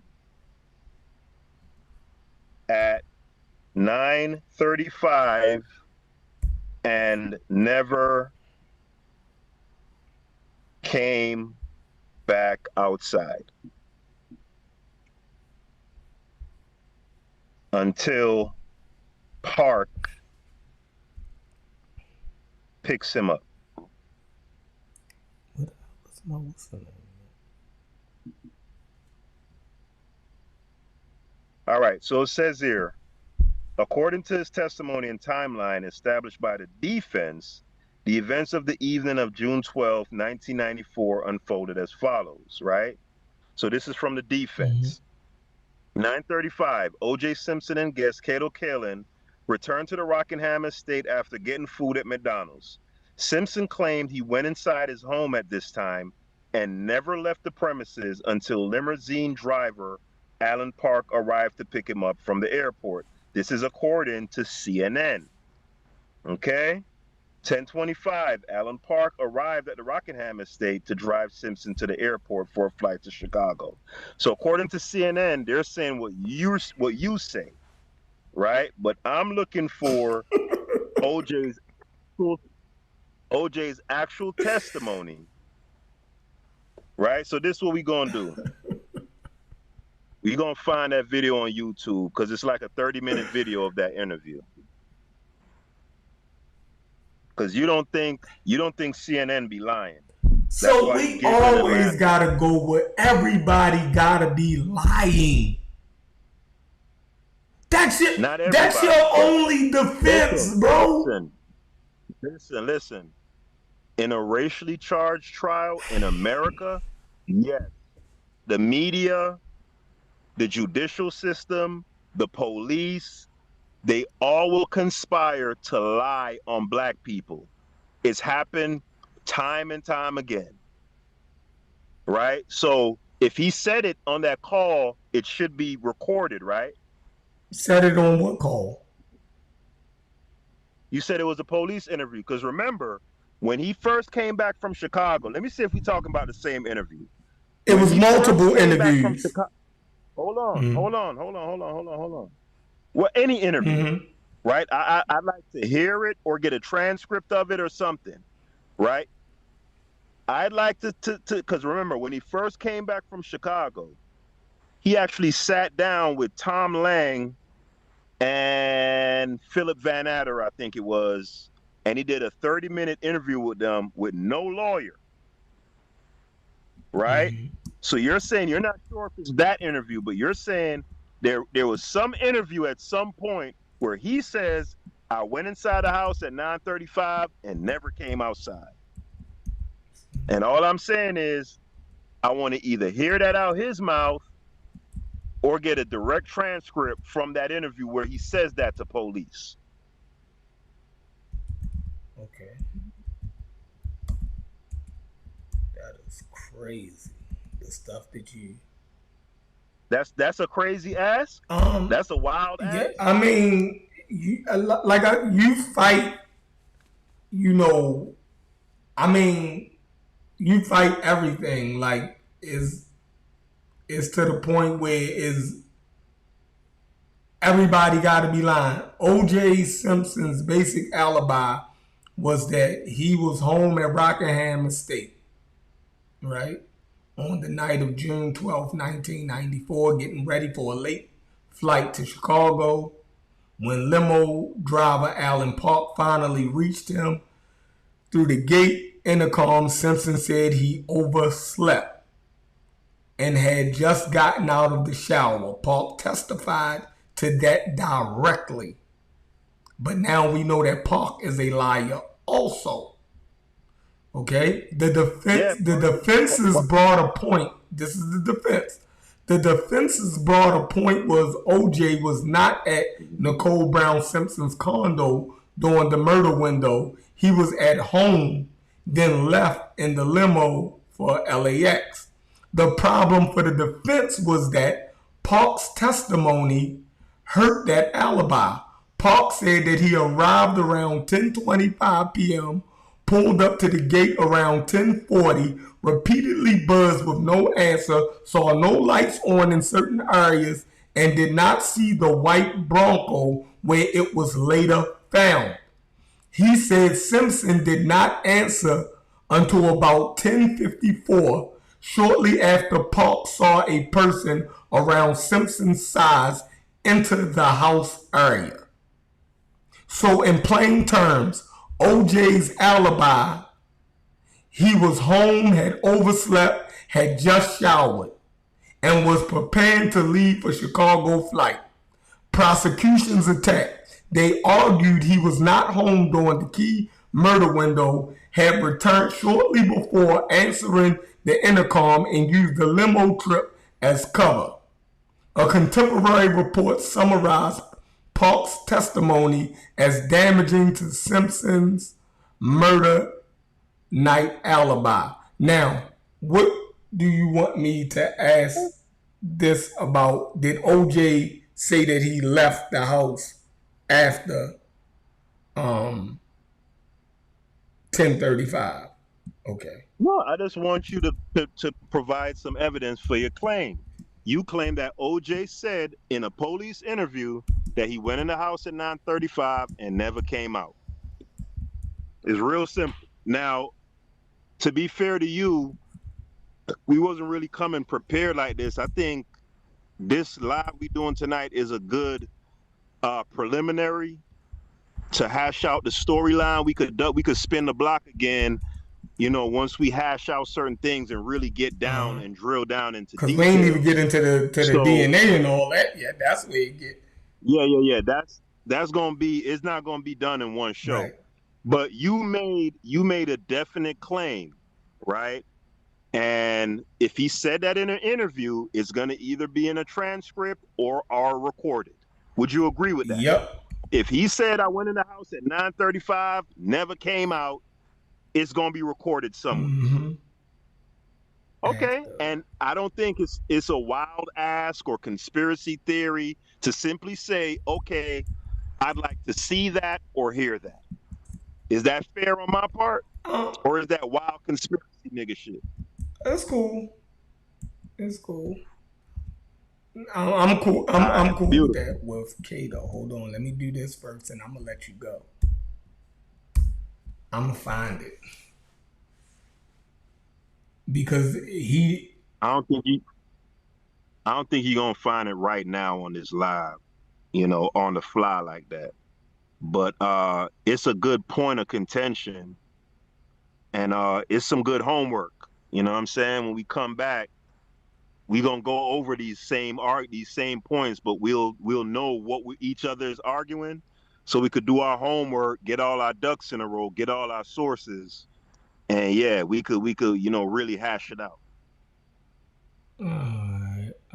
This shit is taking so long because O.J. Simpson did not clearly say he left the Rockingham property after returning from McDonald's with Kato, except to leave after the limo for LAX. His version was basically he went to McDonald's with Kato around 9:10. They returned to Rockingham. Kato went back to his guest room and last saw Simpson around 9:35, 9:36. Simpson claimed he stayed home, got ready, packed for his Chicago flight, showered or overslept, and then left with the limo driver. In Simpson's police statement, he said after the burger run, he came home and got ready to go, not that he drove away again to another location. He did mention moving around the property and going to the Bronco to get his phone before leaving for the airport. All right.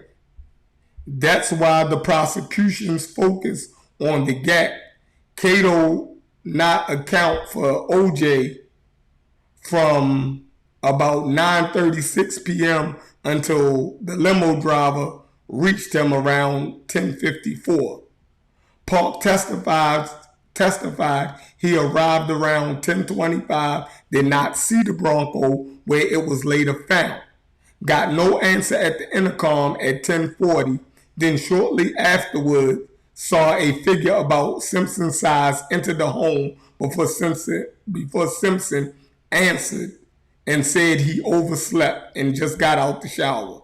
So the clean answer is OJ's stated alibi did not include him leaving the house after McDonald's.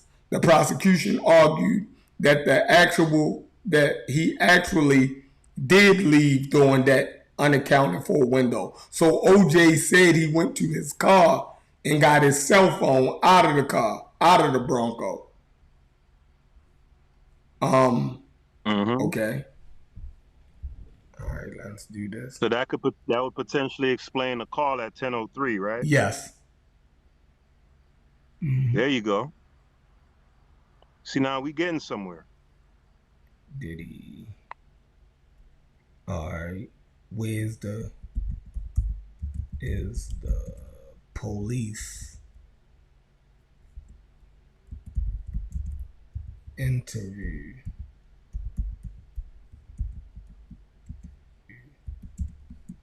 OJ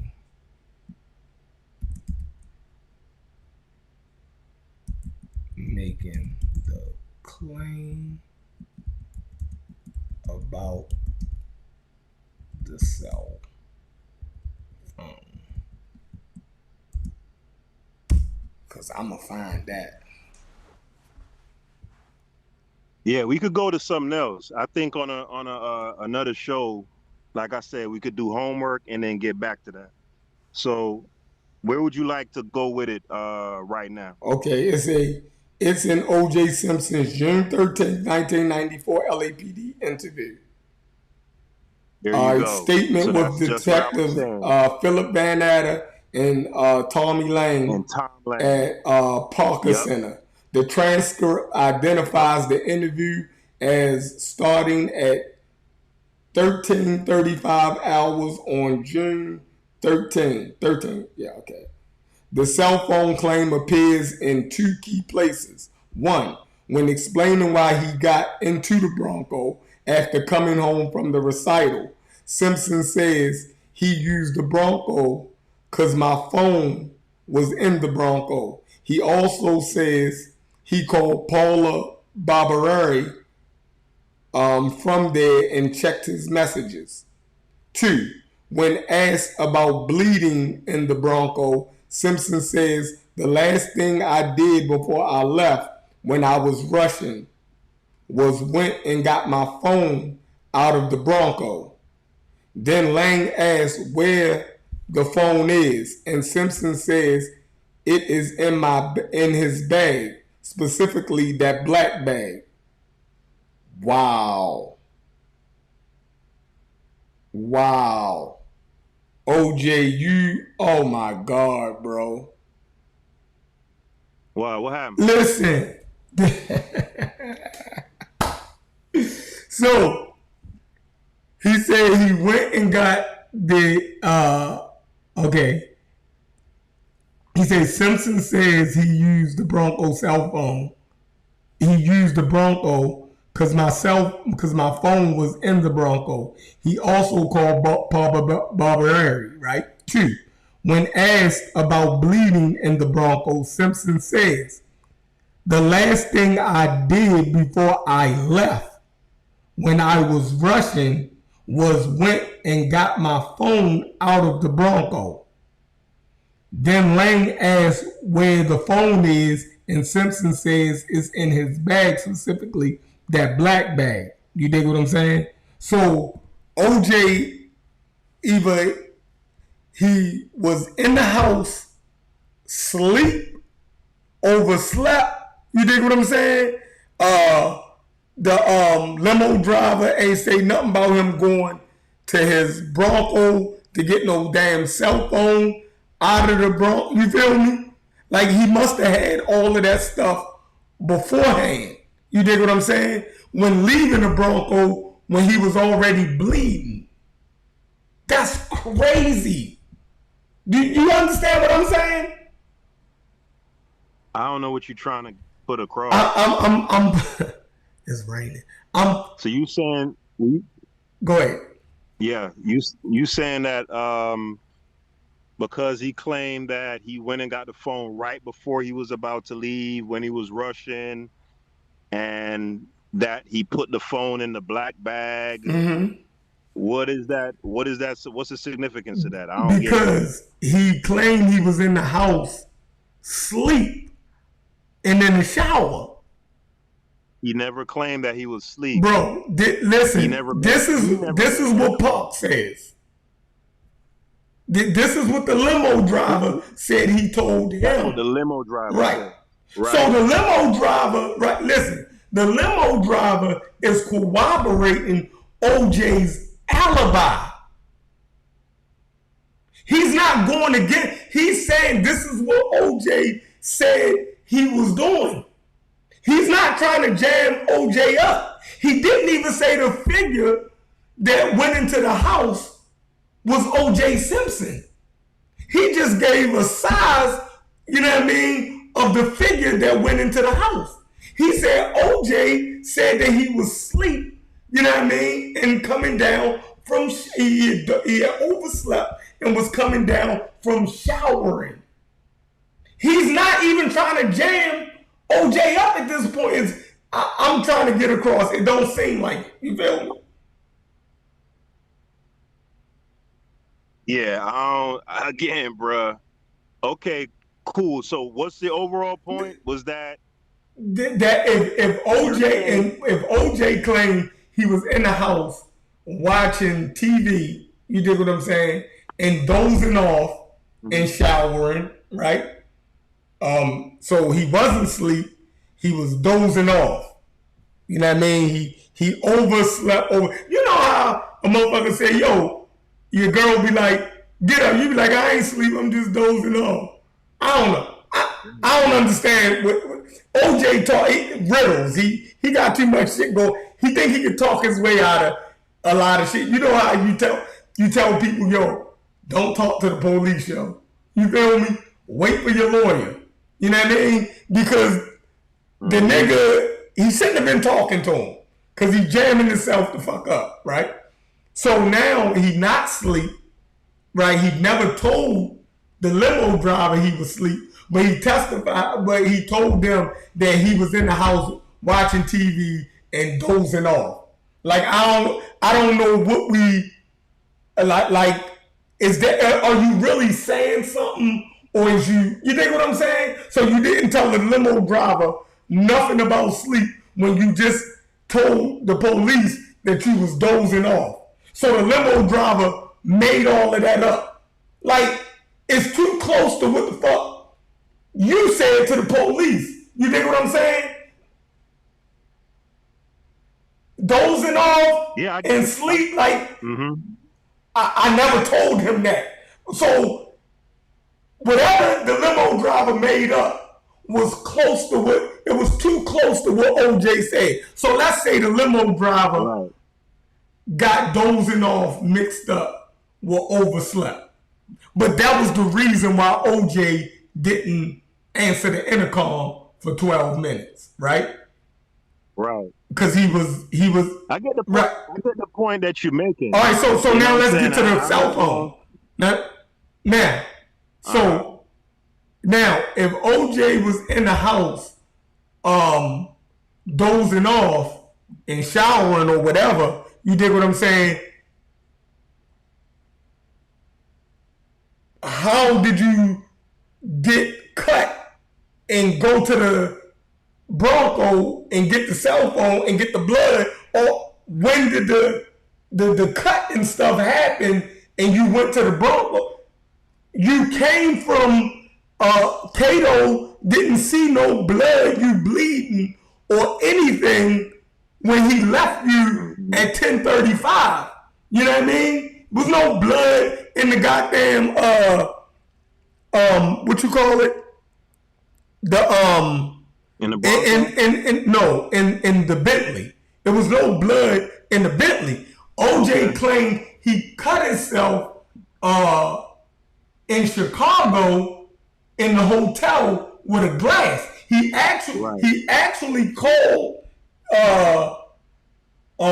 housekeeping and asked for a Band-Aid. You dig what I'm saying? Right. And what's the name, right? He got that on record, and the hotel actually got that shit logged. You dig what I'm saying? Right. So then how are you gonna claim you might have got the blood in the motherfucking Bronco from you rushing, going to get the phone out of the Bronco when you claim that the blood, that the actual cut happened in Chicago? Man, get the fuck, man, fuck OJ. So you saying in that interview, the police interview, that he said that, or he was asked about the blood in the Bronco, and his explanation for the blood, I'm about to go back to I it. cut myself going foot. Yeah, okay. Huh? Okay. When asked about bleeding in the Bronco, Simpson says, the last thing I did before I left when I was rushing was went and got my phone out of the Bronco. That's how he's explaining the blood got in the Bronco. He didn't get it from cutting Nicole and got back in the Bronco. He's saying that the blood, when he went and got his cell phone out of the Bronco, but then he claimed that he cut himself, right? Or that cut occurred in Chicago with a broken glass. That's why you don't supposed to talk to the police. The police say, yo, all your story don't make sense. Your shit is all over the place, bro. We don't know if you're coming or going. Yeah, so Chef, slow down. Mm-hmm. So according to that, that's an article that you're reading? This is from my chat GPT, and it's from this is the OJ statements, famous trials, quoted from the OJ Simpson statements to the LAPD. The report is called Famous Trials, and they have all of the transcripts and all of that. Right. So the source is Famous Trials, yes. Right? All right. So what I want you to do is click on the source for me, and see if they have the actual raw transcripts. Yes, they did. Yes, they did. I put the video in the chat, right? If the raw transcripts are there, I don't know if you can do it or not. Can you look through or sift through and see where he speaks on possibly getting blood in the Bronco from a cut? Can you see if you could see that anywhere? All right.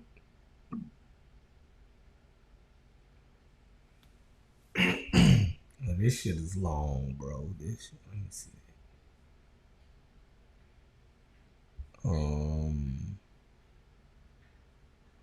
Yeah, that's why I said I think it would be good for us to come back. Cause here's the thing I noticed with this OJ trial, and you think I'm trying to like contest everything, but just as it is with that testimony about the figure going across the driveway, CNN reported that, MSNBC reported that. If you Google ChatGPT, it's gonna say that, right? Mm-hmm. All the news outlets said that, but that's not how that went. Alan Park never said that, right?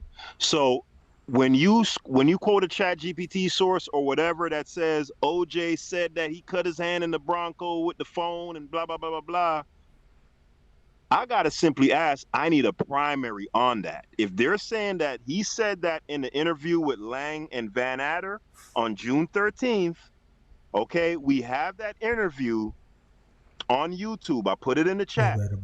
Okay. Right? So we don't have to depend on Famous Trials.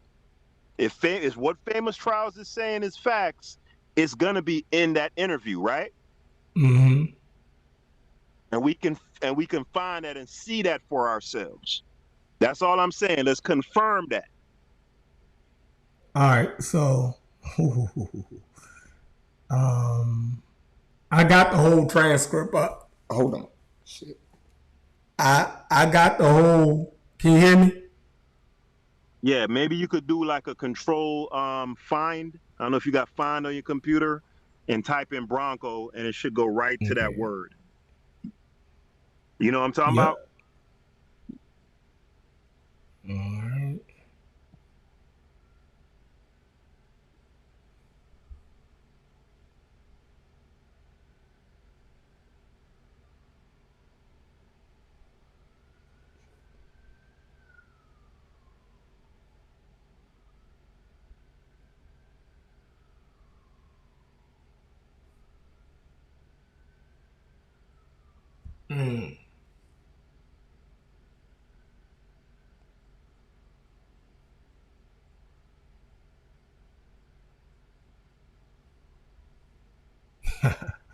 Yo, this man, you don't. All right, so hold on. I got something for you, Chef. So I'm going through the transcript in the YouTube video, and he starts talking about the Bronco around 10:07. So if you want, I could shoot you the video, and we could watch it together from 10:07 forward. You want to do that? Okay. All right, hold on. So how did you do it? Hold on. How did you get the injury on your hand? Simpson, I don't know. The first time when I was in Chicago and all, but at the house, I was just running around. Vanetta, how did you do it in Chicago? I broke a glass. One of you guys had just called me, and I was in the bathroom, and I just kind of went bonkers for a little bit. Lane, is that how you cut it? Simpson, it was cut before, but I think I just opened it again. I'm not sure. Do you recall bleeding at all in your truck in the Bronco? Simpson, I recall bleeding at my house, and then I went to the Bronco. The last thing I did before I left when I was rushing was went and got my phone out of the Bronco. Lane, where's the phone now? Simpson, in my bag. Lane, you have it? Simpson, in the black bag. Lane, you brought a bag with you here? Yeah, it's so. Lane. Hey, hold on, Chef. Does it have a timestamp like that corresponds with the transcript? No. Nah. So do you recall bleeding at all? Hold on. So do you? Yeah. I'm reading it. What's the problem? Go ahead. Simpson. Yeah, I mean, I knew I was bleeding, but it was no big deal. I bleed all the time. I play golf and stuff. So there's always something, nicks and stuff here and there. Lane. So did you do anything when did you put the Band-Aid on it? Simply, actually, I asked the girl this morning for it. Lane. And she got it? Simpson, yeah. Because last night with Cato, when I was leaving, he was saying something to me, and I was rushing to get my phone, and I put a little thing on it, and it stopped. Do you have the keys to the Bronco? Yeah, okay. We've impounded the Bronco. I don't know if you know that or not. Simpson, no. Vanetta, take a look at it. Other than you, who's the last person to drive it? Simpson, probably Gigi. I don't know who Gigi is. Hold on. When I'm out of town, I don't know who drives the car. Maybe my daughter. Maybe Cato. The keys are available. Simpson, I leave the keys there. You know, when Gigi's there because sometimes she needs it. Or Gigi was off and wasn't coming back until today. And I was coming back tonight. Vanetta, so you don't mind if Gigi uses it? This nigga crazy, yo. I don't know. What shoot me the video. What do you want me to play? No, I was gonna see if what you was reading we could actually, watch together and hear him talk in real time. But so what Famous Trials was saying, they kind of misrepresented that. You see how they kind of play with shit, because the man never said that. Yeah, I went to the Bronco, and the reason why the blood was in the Bronco is because my hand was cut, and he never said that, bro. No, I never said that he said the reason why he went to the car because his hand was cut. Who said that? No. Famous Trials, the chat GPT that you read, said that OJ's explanation for why his blood was in the Bronco was because he went into the Bronco or some shit and he bled in the Bronco. They said that he said that in the interview with Lang and Van Adder. But from that transcript you read, he did not say that. All right, here we go. When asked about bleeding in the Bronco, Simpson says the last thing I did before I left when I was rushing was went and got my phone out of the Bronco. Right? Mm-hmm. Now, when I read the transcript, if you was listening, OJ said that Cato told him to put something on it before he left, right? And he went to the car to get his cell phone. So he was saying that's how the blood got in the Bronco. Could have possibly got in the Bronco. What are you? You ain't following me? But didn't he say he put something on it though before he even went? He said no. He said he got something from the girl in the morning. He's telling. That's why you don't supposed to talk to the police. OJ is all over. I'm gonna read it again. I'm gonna read it again. He should. He told two different stories. No, he didn't. I didn't hear him say he got nothing from Kato Kaelin. He said Kato said you should put something on it. Right. So obviously, if somebody is telling you to put something on it, then you're bleeding, or it's an open cut, possibly. He's trying to. They're asking him, how do you think the blood got in the Bronco, or your blood got in the Bronco? And he's giving the reasons why what could have led to his blood getting in the Bronco. You see what I'm saying? He's not giving a definitive on none of this. He's just talking loosely. You dig what I'm saying? Like, it's like when you're trying to, because he's saying this. He said it was no big deal. I bleed all the time. I play golf and stuff. I don't worry about stuff like that. Y'all making a big deal out of this. You dig what I'm saying? Like, I'm not even wild. Maybe the blood got in there, me rushing around. I know I went to the car to get the cell phone. Right. You know what I mean? Like, he's basically thinking out loud. Yeah. Right? He's talking too much. Because all they're gonna do is try to take that shit and twist it up. Because when they first asked him about the blood, what about the cut, he said, I don't really know where I got the cut from. I don't know. You know what I'm saying? But then him trying to be forthcoming, he's trying to think of, well, maybe I did this, and this person did say to give me something for it, and da-da-da. He's being forthcoming, but all they're gonna do is try to take that shit and twist it up. Right? So he's trying to give a possible explanation as to why potentially his blood is in the Bronco. Right. And the car was parked. The Bronco was parked on the street on the Ashford side. Right? It was parked like, kind of crazy. Like somebody was rushing and, you feel me? Boom, boom, boom. That's why the police looked at the car because, this shit ain't even parked, right? Like, you know what I mean? Somebody just jumped out of this motherfucker, but it was locked or whatever, blase.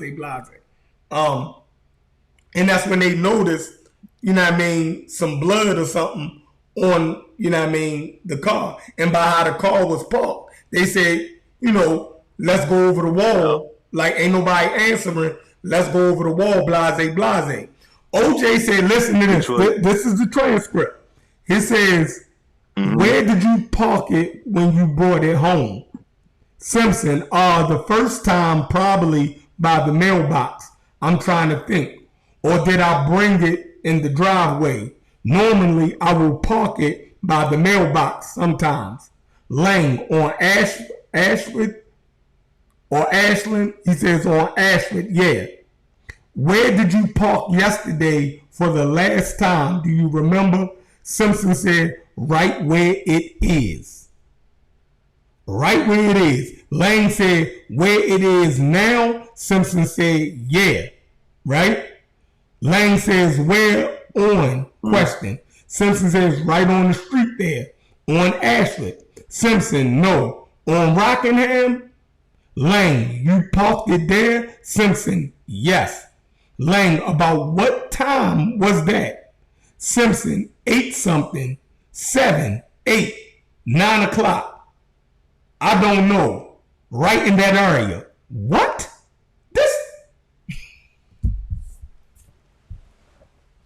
The limo driver pulled up, right? Said he didn't see the car on the egg because he pulled at the corner because his house was on the intersection, right? He said he didn't see the Bronco there. You dig what I'm saying? When he first pulled up, he was right there on the corner. They got the diagram, everything. OJ don't even give a specific time when he parked the motherfucking Bronco. Hey, do you know Do you know that the driver also, when he was questioned by Cochran about, do you recall seeing the Bronco when you were leaving? He couldn't give an answer to that. He doesn't. He said he wasn't even looking for a vehicle when he was leaving. So he didn't see the Bronco when he first came, but just so you know, he didn't see it when he was leaving either. Specific questions. So you're saying that, hold on. So okay, so you're saying that that Park didn't see the Bronco at all, or don't recall seeing the Bronco. Nope. That's what you're saying? He doesn't. That's what I'm saying. Okay. All right. Did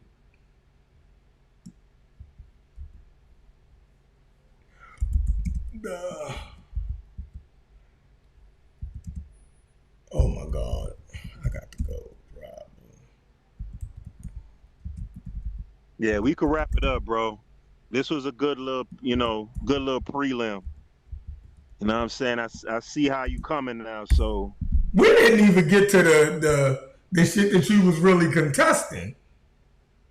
Yeah, we didn't get anywhere because we spent 30, 40 minutes. Because we got the alibis is crucial, right? We spent 30, 40 minutes on me to simply demonstrating that Allen Park never testified about nobody coming across the driveway, blah, blah, blah. Why that took 40 minutes, I don't know. Because that's the only thing I was trying to establish. All right. That the media and Marshall Clark made that up. All right, so when you wanna revisit this? Give me a time. What you talking about? When do you wanna get back to it? Yeah, whenever. Let me see. Tomorrow, what I'm doing tomorrow? Shit, I'm available tomorrow. Okay. Egg Beats said that Haskell bring up the white boy that admitted to killing them.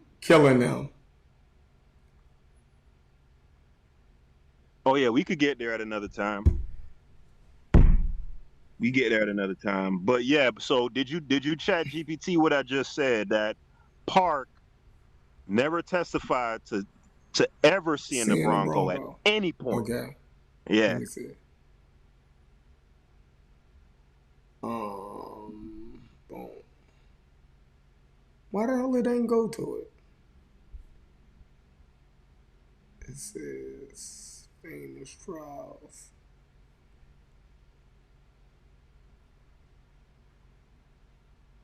Okay, it says around 10:39 to 10:40, after circling back toward the gate, he was again asked whether he saw a white Bronco parked to the left of the Rockingham gate. He answered, "No, I didn't." Now let me go to the transcript. All right, testimony of Alan Ball. Ask it if he ever saw it when he was leaving. Hold on. Go right to the Bronco. Where is he talking about Bronco at?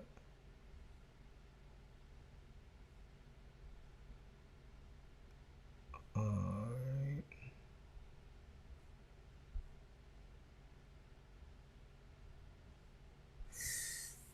Okay.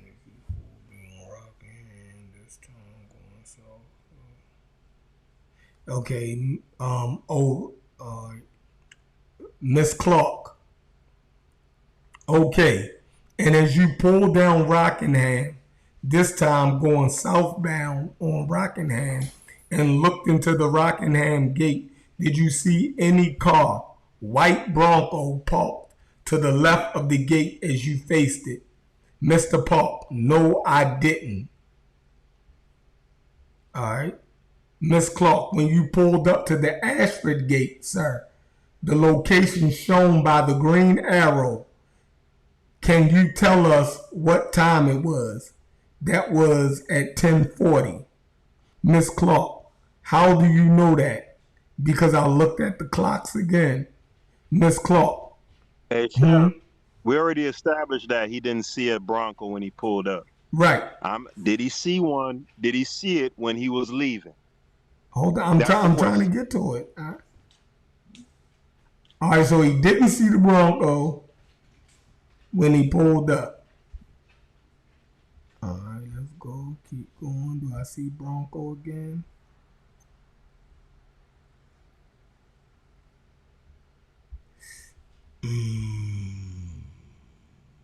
You could just chat GPT it. Did Alan Park testify to seeing a Bronco when he was leaving the Simpson residence?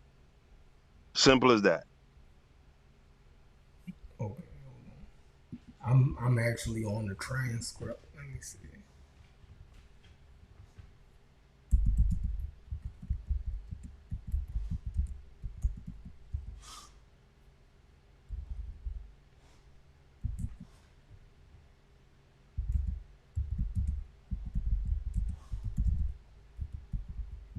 Bronco at any time.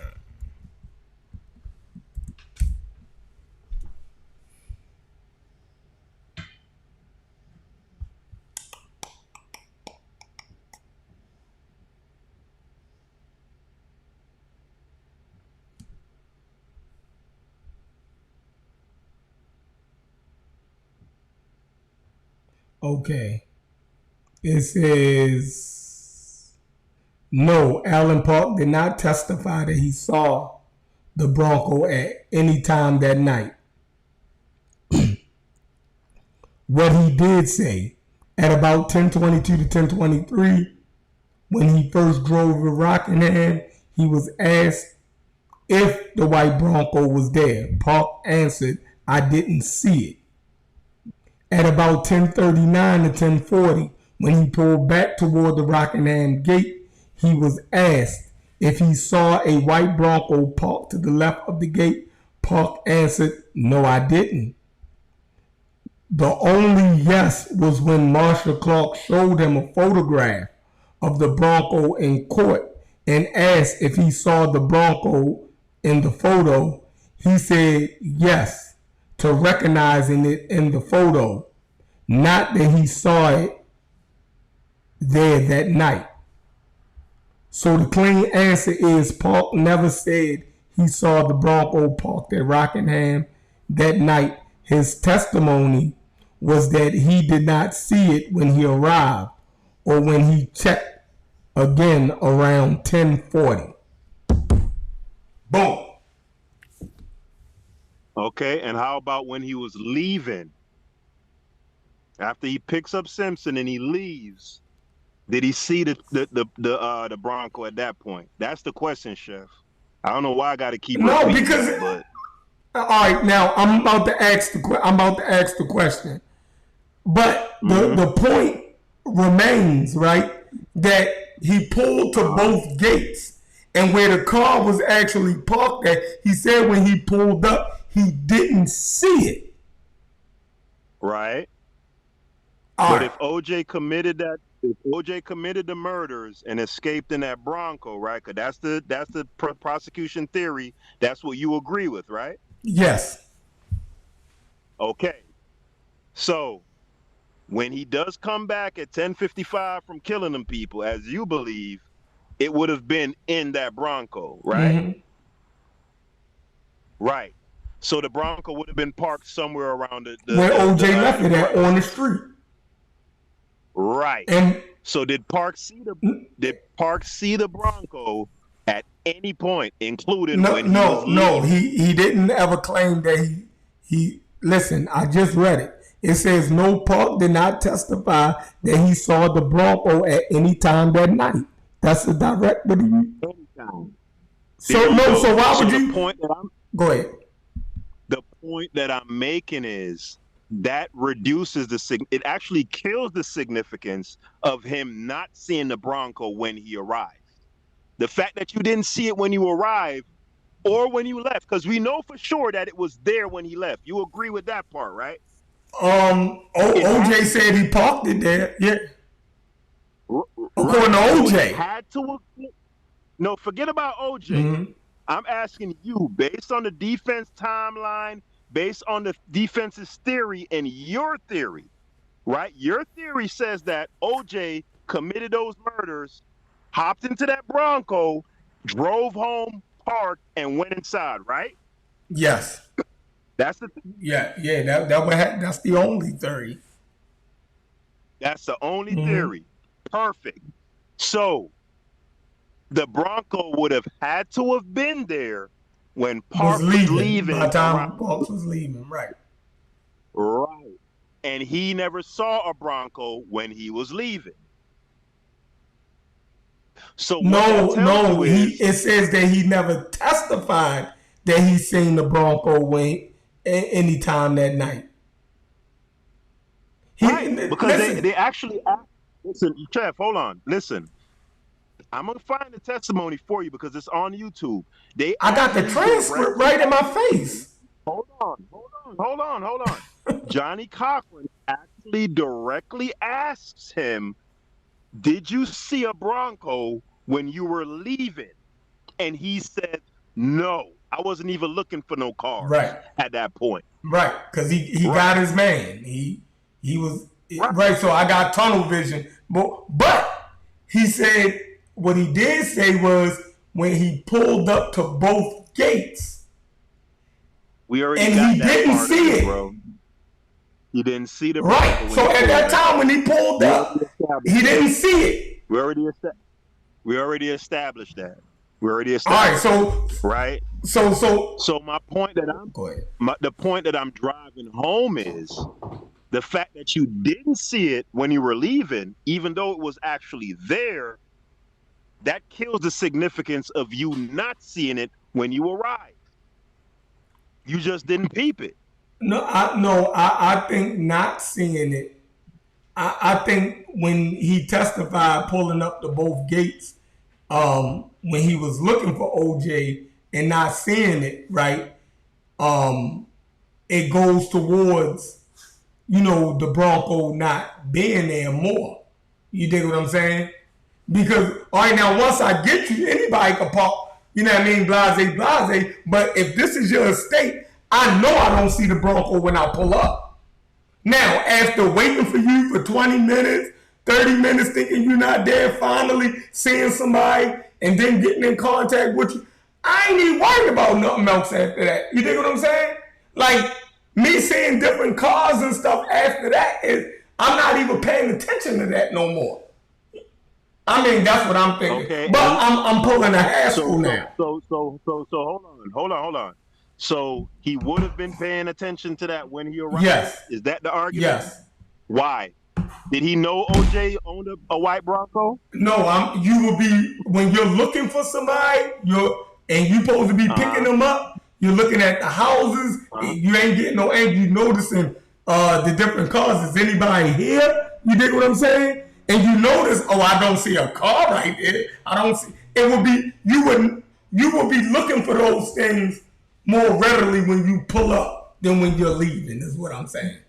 That's fair. Yeah,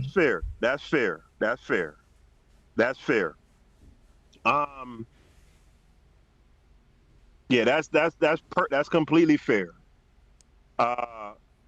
But based on where the vehicle was parked. Right. Let's see. Where was OJ vehicle parked? On Ashford. Hold on. When investigators got to the scene. Yeah, we gonna have to shut it down, Chef. Damn it. I know. I got something to do too. That's crazy. I knew this was gonna be good. Where's OJ's Bronco parked when investigators arrived at the scene? Let's see. You gave me some homework for sure.